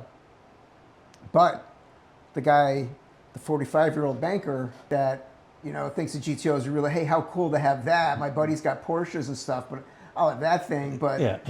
all modern. Wreck them. Yeah. Right, and so I love it. I love everything about it. I didn't, when WrestleMod first started kind of happening, I looked at it and I would see like muscle cars with low profile tires. I'm like, it just doesn't look right. It's just not right. But over time and, having muscle cars myself, I realized like, I don't want to drive them. Like, oh, okay, let's take it. Well, first it's going to take 10 minutes to start the stupid thing. Then there's no air conditioning. And then who knows, might break down on the way to the ice. You got to turn it this far before then you start turning. Right, exactly. So I'm really excited about Restomod. I think it's going to, I think it's really just getting going. The other thing I'm not excited about, but I think it's inevitable, I think it's unavoidable, is going to be electrification of these cars. I think there's going to be a wave for that. Yeah, I agree.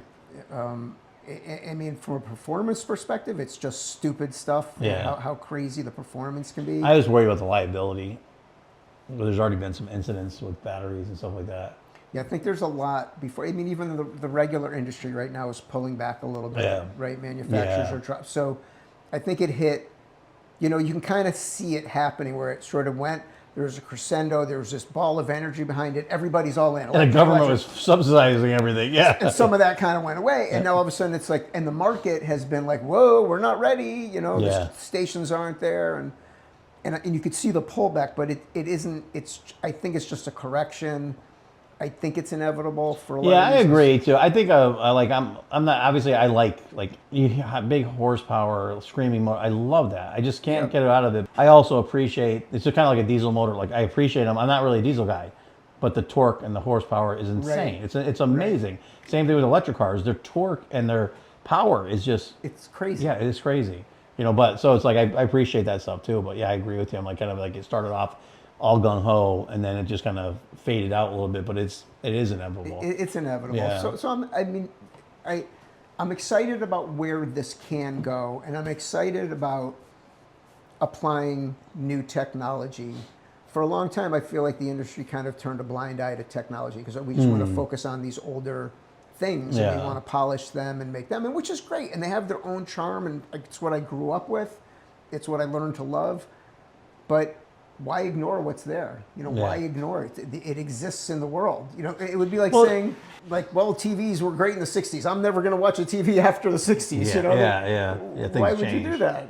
Well, it's hard too because what you're saying, one thing is restoration is tough because guys our age or older that want the Camaro that they had wanted when they were in their teenagers. It's going to look exactly like every other Camaro, and they want that. They're also in a place where price point is pretty low. For what it really is. Very rarely do you get a person that's really going to invest $300 or $400 into restoring a Camaro. Why would you? Yeah, they want to be at like $100,000 or whatever, which is a really tough, almost impossible number. But ideally, I think someone who has anybody could go out and buy a nice Porsche, badass Porsche, really cool Porsche. But can you go out and take your Ford Falcon and put modern technology and have it handle, have it drive, and nobody has it. Nobody. You can make it exactly what you want it to be. Yeah, and you have personality, you have character, you have everything. So I agree with that. I think that's a big market. It's just hard because the merging of technologies is another thing that's messed up, and we went through that really hard here because some of our older mechanics were the best there was. When it comes to tuning, drivability, carburation, EFI, or all that stuff was amazing. But as you went to the EFI, as you went to the more modern computers and all that stuff, now they don't have the experience with that. The younger guys do, but the younger guys don't have the knowledge that you really need for some of the other stuff. Yeah. For the older cars. So it's there was this weird merge. Now we're just dropping in brand new power plants that are fully electronic and doing that. Yeah. But if you start talking about even going to the next step, it would be nice to have directional signals, all the stuff you have in your new cars, because if you have a $300,000 car, it should be better than your $50,000 car. Exactly. But now you have to put yaw sensors in it. You have to have everything programmed and keyed in. So there's all this extra stuff that, for me and you, would probably be super excited. But the problem is you need the guys that are also super excited, and then the endless hours of learning the electronics side of it. It's tough. And getting electronic systems to talk to each other. That's another thing we spend a lot of time, because I have the engine from this, the transmission from that, and I have this dash kit that I bought, and now I've got to wire all this stuff and make these things all talk to each other. So that's a thing that... Well, and then it's the same thing too, is the pool of people who have done that is very small. Right. So anybody you hire might be smart at electronics and certain things, but they haven't really been in that field yet. Not many people that even I tell you when you go. It's funny because Connecticut on one of their episodes I'd watched, the way he was talking about stuff is actually how a real shop is. They're trying to merge. They're merging a transmission together with something other, and it's exactly what happens in real life. People think you buy it and everything falls together, but you get it and they don't know, and you got to know when to call the manufacturer. And a lot of times you call the manufacturer and they're confused on it too. Exactly. So there's this like learning experience that everybody's having. Yeah. But you have to be able to have enough common sense, be smart enough to know what you're looking at. Yeah. So it's a tough challenge. It is. Yeah. It is. That's why I think a lot of shops stay smaller, because then you could have a bigger, do less, but spend more time on it. Yeah. We've got a car we're putting ABS on. There's standalone ABS system. We haven't done that yet, but I'm excited to do it because that's a modern, ABS has been around forever at this point, but from a muscle car perspective, it's like, oh, wow, Yeah. Well, it is cool, and you kind of need it because it's hard. Like when Jay Leno said how we're making the driving experience worse because we're dumbing it down. But the problem is everybody, my wife's not going to know to slowly pump the brakes and push and do this. They just freeze, right? And do everything car, exactly.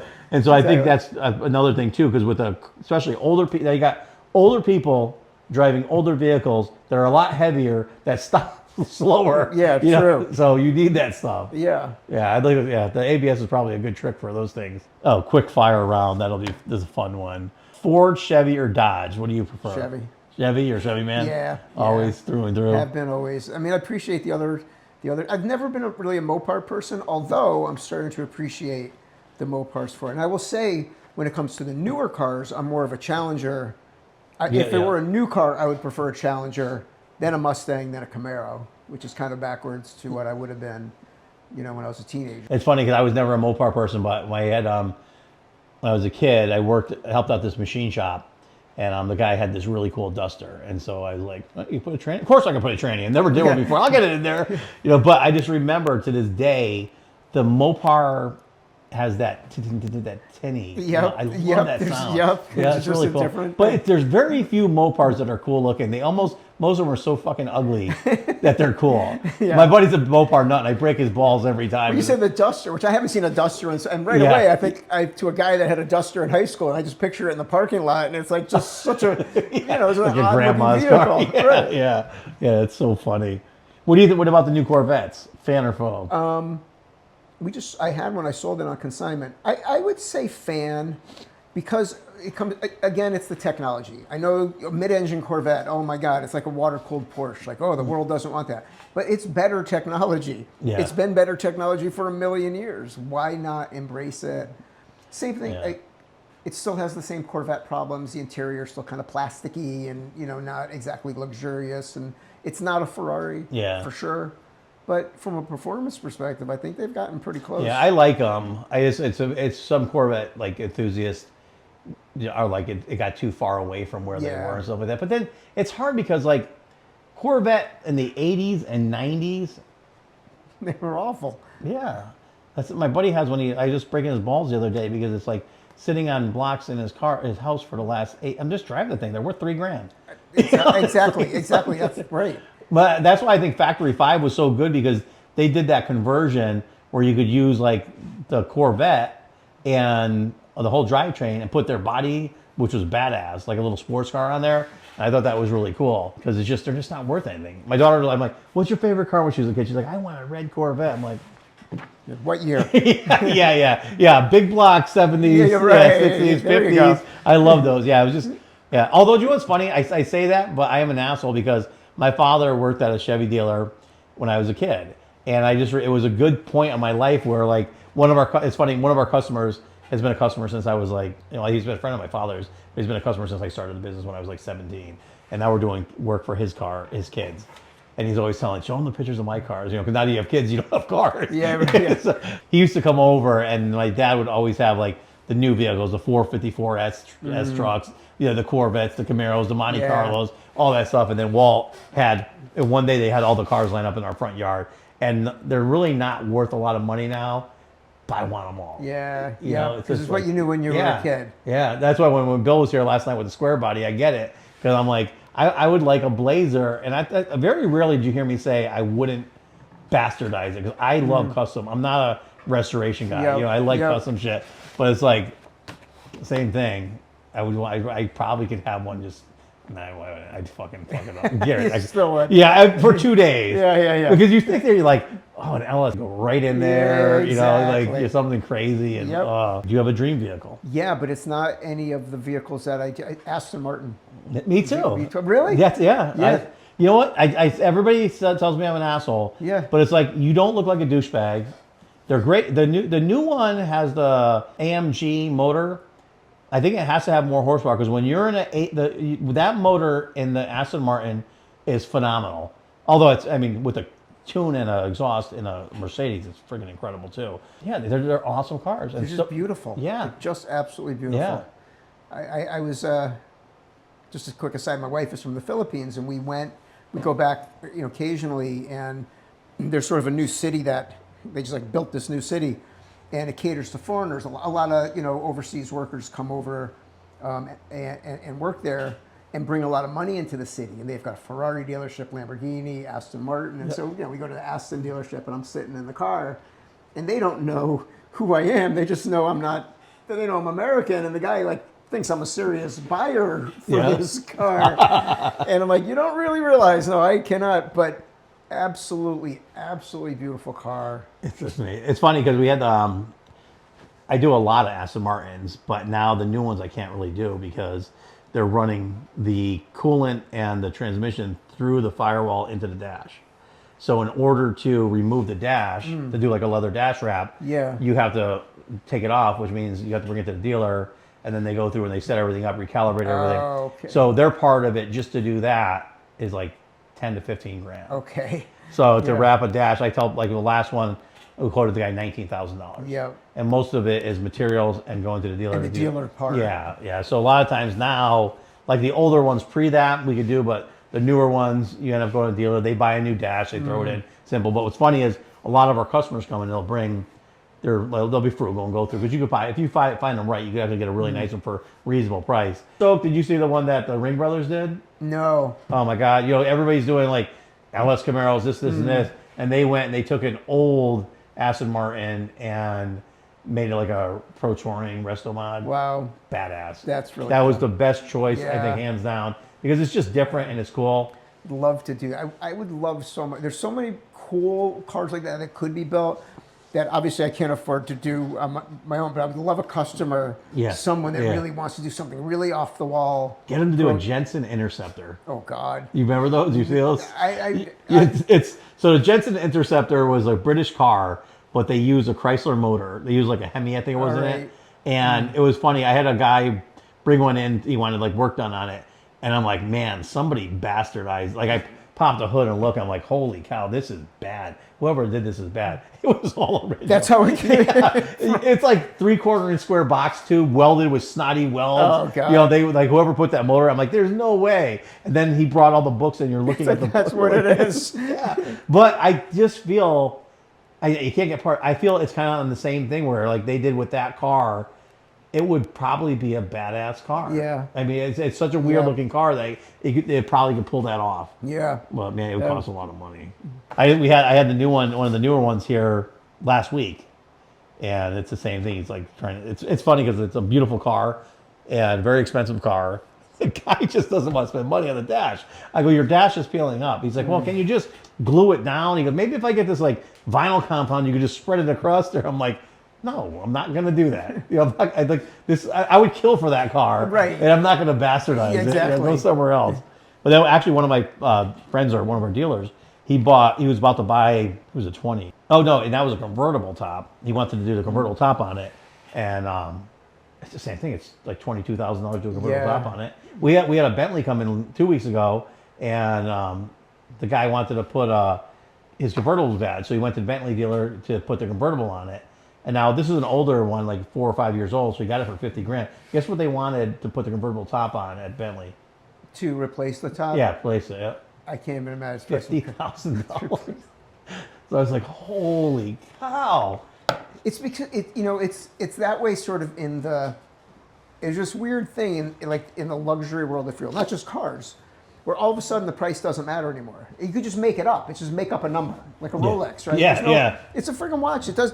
This tells better time. Yeah. But you could just make up a number for it, and people will pay. That's why they're the number one money laundering thing. Right, because you could say it's worth whatever I say it's worth. Yeah, it's true. So I think like 50 grand to do the top. It's people. You're just making numbers up at that point. Yeah, you would think so. Although here we are telling our customers, I don't think anybody, if you pay $50,000 for a used vehicle, put $50,000, there's very few people who will.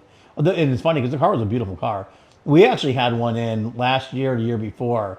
Some guy took one of those Bentleys, the whatever, Continental, not is it whatever it is. He slammed the thing with big wheels on it. It actually looked pretty badass. There you go. Yeah, I don't know. If, I think the Bentley community probably would frown on it. Right. But, I don't know. Exactly. So now I know you're in the business, the office. I run the business more, but you have background working on cars. So you get excited when you buy tools for the shop? I love tools. You do love tools. I will buy tools. I will buy the same tools I already have. I love buying tools my whole life. It's something I love. I love. Do you have any favorite tools that you bought or that things that you're looking at getting for the shop that you're excited about? We're doing more fab work, so we're looking for an English wheel. Yep. You're trying to get like an old school one or one of the new ones? We're still kind of talking about what we're going to do.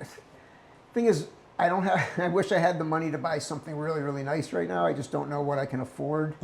So we might get something that just sort of kind of bridges the gap that we can use for a while, and then it's hard because my father said this, and it rings in my head. It's the man makes the tools will make a man. I kind of always believe that. Right. There's a lot of cases where a better tool works better and makes it easier.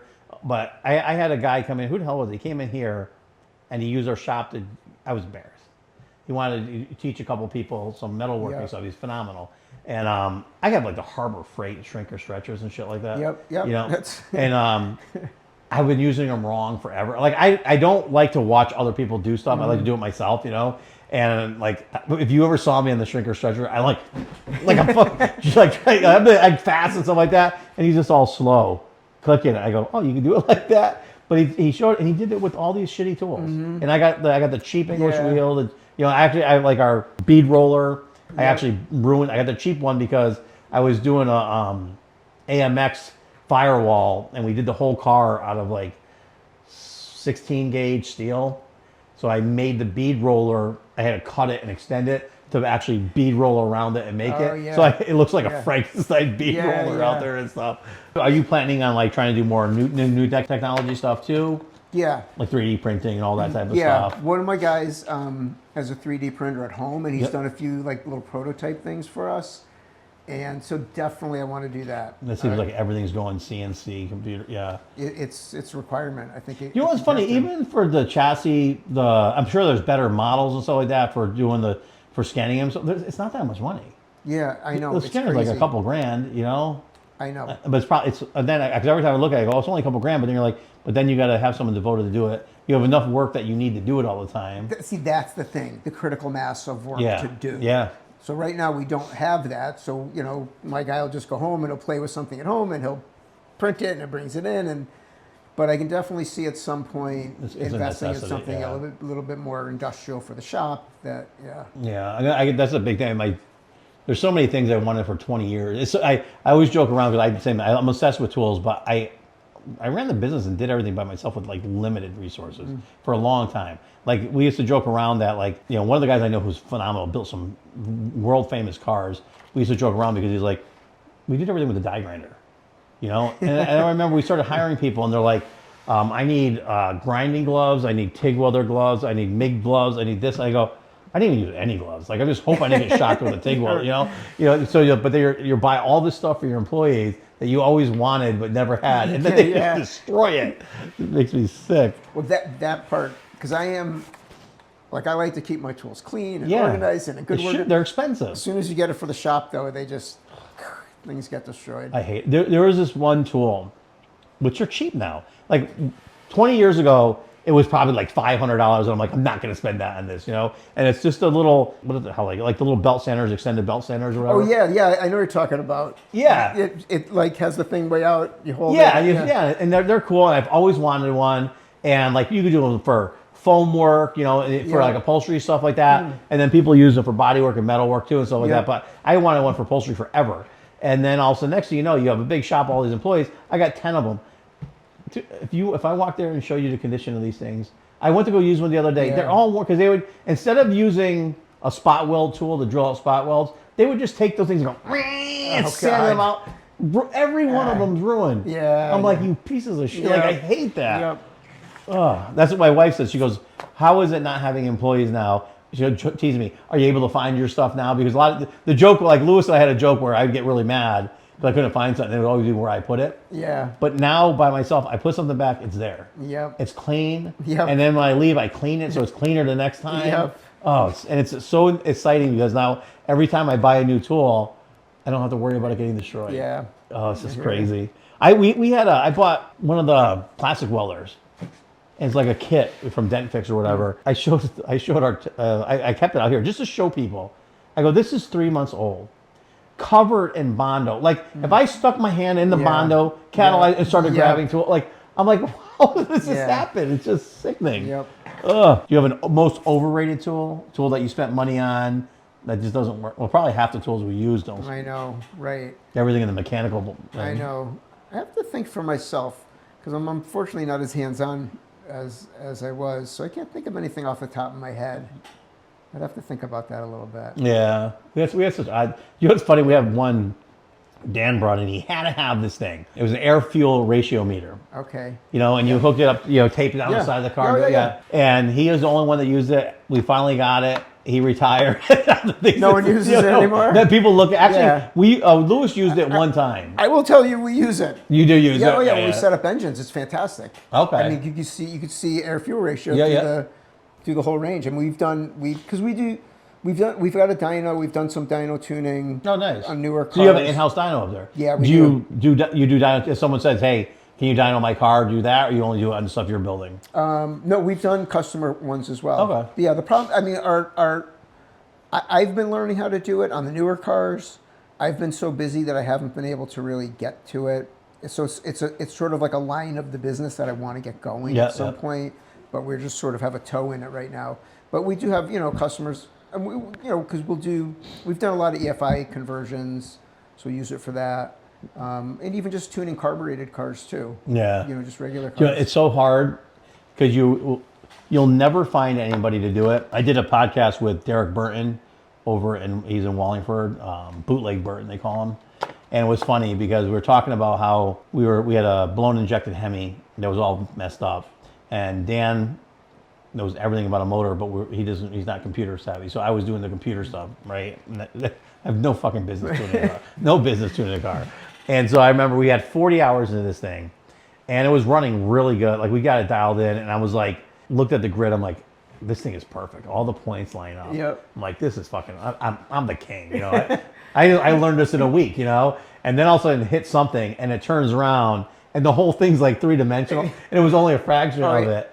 And so, and everything I was chasing my tail. So Derek, I had mentioned it to him. The stuff he said in 1 second made me realize, just go pay him. Yeah. Just go pay him. He's a smart dude. It's a thing unto itself. There are guys that do just that. Yeah. So you can't. And there's very few of them at the level like where a couple of those guys are where they're that good.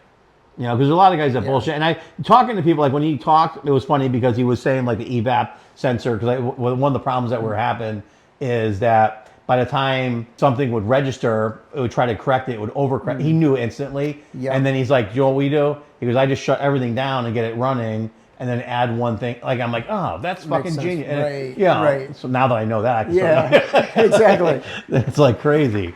But it's hard because like if you're hiring a guy, like that was my big thing, is I want to have a shop where hire everybody do everything. And then you realize, you know what, sometimes it's not even worth it. Right. Because you get people like that are just, they're always going to be better. Yep. What is the best business advice you've ever received?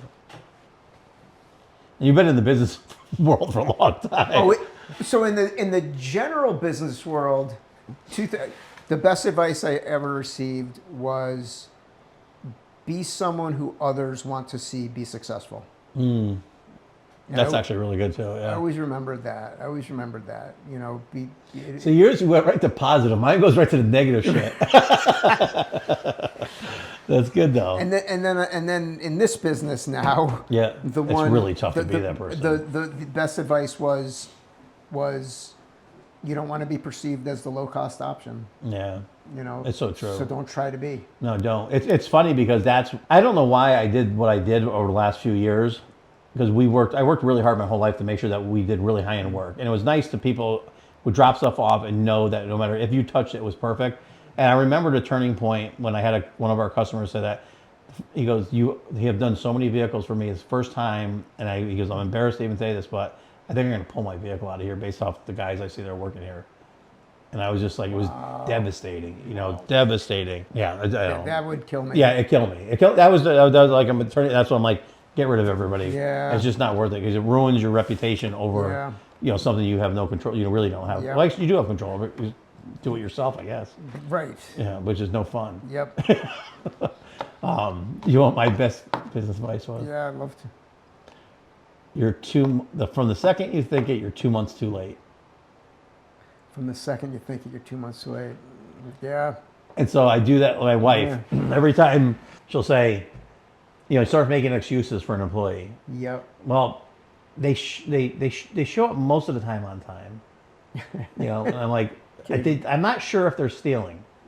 The second you think it, you're too late. It's yeah, and I always tell I go, my wife is like a sweetheart, like the nicest person ever. I go, you're a really good person.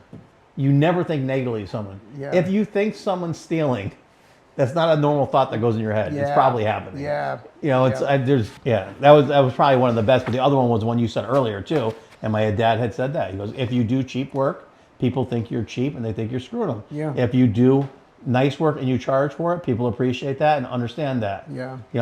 And I think that was right up until inflation, though, because the inflation is too much. At some point, people just give up. They can't spend it. It's just too much. Because even what are you guys using for paint system? Are you still using the Valorum? Yeah. Okay. Did you see the prices on the Valorum now? It's expensive. It's not as much as Sickens, and it's supposed to be the same product, but they've went up so much. Yeah. Yeah. I mean, it's still less money, and it's a very good product for what it is. But it was funny because Chris was in. He was saying something to someone about how it was really smart that we switched over to it. It was a good price point, and that the tints are only X amount of dollars. And I said, the tints are twice that now. And he's like he didn't know that. But I bought something that was cheap. I forgot what it was. It was like one of their primer catalysts or whatever. It was a quart. And it was $50, right? 7 weeks ago. I bought it 2 weeks ago. It was $102. Oh my God. So I called up Mike and I'm like, did they stop our discounts or something? Because this can't be right. He goes, no, everything went up. Interesting. Yeah, almost shit. So I don't see the individual, because I get the printout from the tool that tells me what I did on each job. Yeah. Based upon the mix. Yeah. But I don't see it as the I don't have a sense of a quart cost this or a pint cost that. Yeah. That's interesting. Yeah, I think that it's funny because I'm going to have to ask Chris. I know he'll tell me. I'm just being an asshole and I'm wrong. But when I look at that and it says, oh, you just repaired a fender for this car and it cost you $37. Yeah. Then how come every time I do $1,000 job, I buy $1,500 in materials?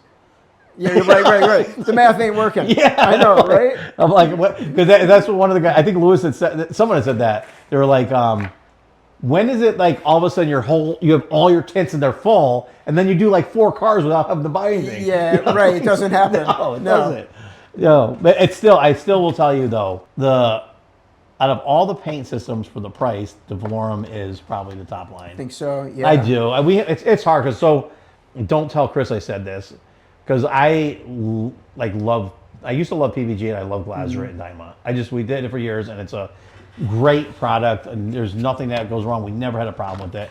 But then I used, we were using obviously Sickens, and I used the Sickens UV primer. Phenomenal product, phenomenal. Our old paint company that we used to deal with, who does the BASF stuff, said they're going to ask us if we want to bring their trailer down with their mixing system, and they left it for a week to try it out to see the lower end BASF Glazerite line. It's I forgot what it's even called. There's so many paint lines now, but it's basically like Valorum to Auto Base in comparison. And so I got on there. Their computer using it for mixing is very confusing. I mean, I'm sure you could get used to it, but Axo Nobel was way easier. But I did buy product from them, and I got their UV primer.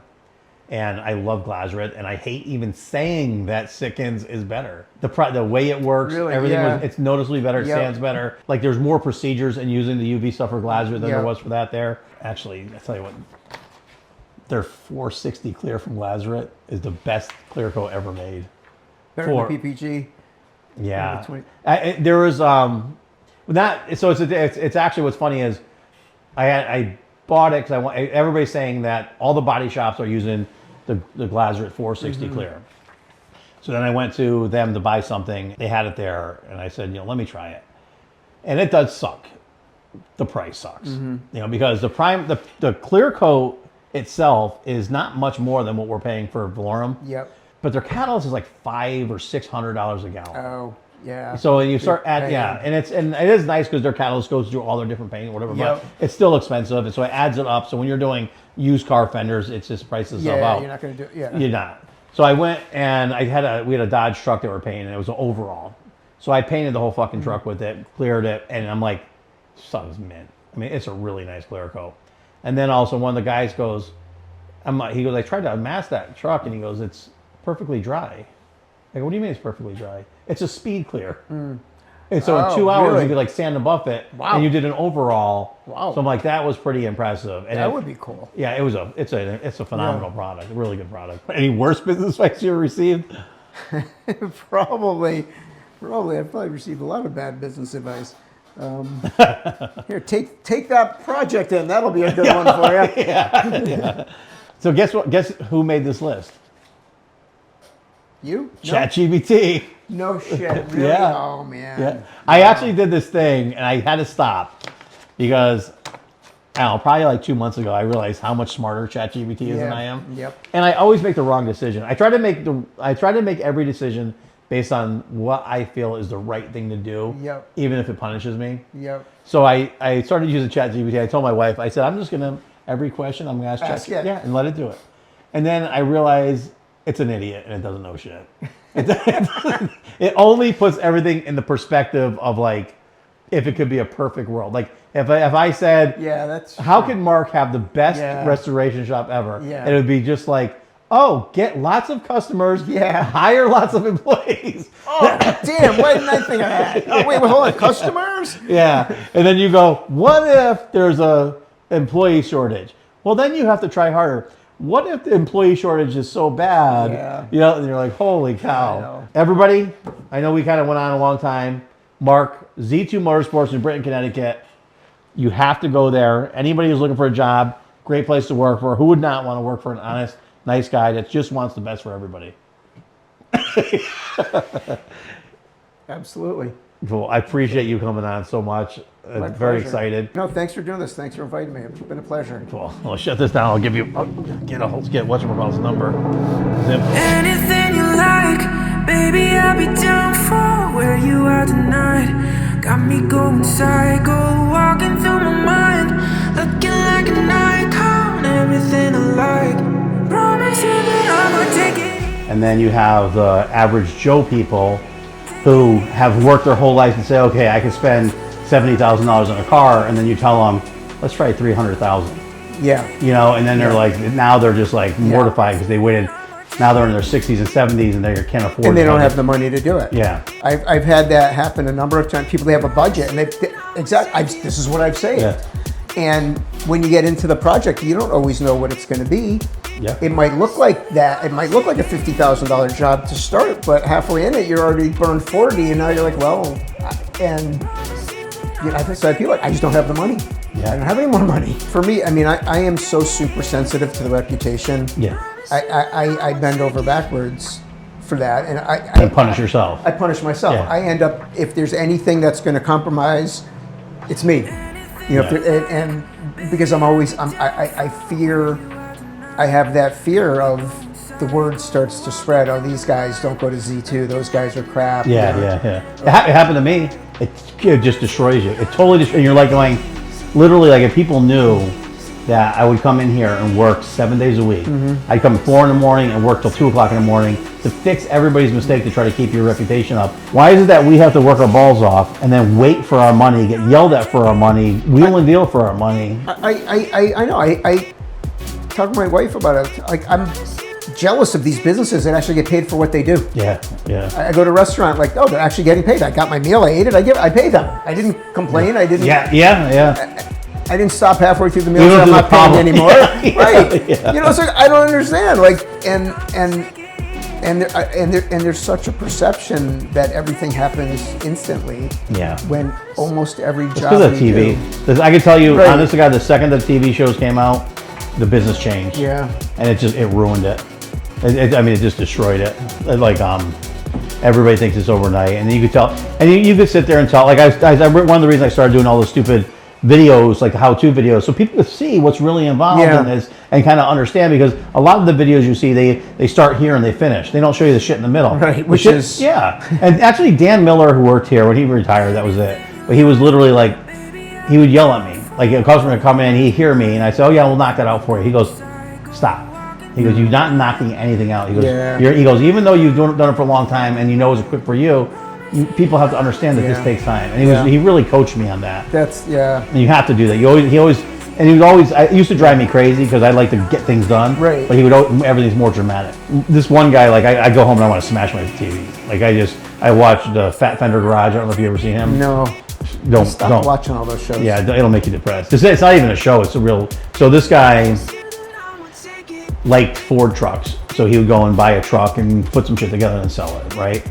He started this in I think 2019, kind of like Velocity did, and he just opened his second building. It's just like insane. The products he's putting out. He went from selling those things to manufacturing parts now. He's building full chassis, full interior kits, body paint. Oh wow! Like and the shit's clean and nice, Wow. and everything's like coyote swap and it's like crazy. And it's the same thing with is it Velocity down in Florida? I think it's Velocity, Revelocity. They do they started doing Broncos in like 2019 as well. They went from a small shop. Yep. Now they have their own private jet. Yep. Oh, nice. Nice. Yeah, I was looking at private jets the other day, actually. Well, I'm looking at Lifestar. Yeah, exactly. Yeah, Before you right. go to the hospital. Yeah. You see those people and you're just like, how are they doing it? Yeah. You know, how are they getting the people to do that? Because it's like, I know it's not about paying. Because that's the number one thing I get every time I complain on my videos. They tell me that you don't pay enough. To the people, to your staff. Yeah, and so then I tell them what we're paying, and then they shit. And then they're like, oh wow, maybe I should change my career, and do that. But then you're like going, I know for a fact that paying an employee $100,000 to $150,000 a year, you just are losing your shirt because they can't produce what needs to be done. And you can't charge enough to recover that. Nope. They see your labor rate and they think you're whacking them and making all this, and it's just not true. It's just not true.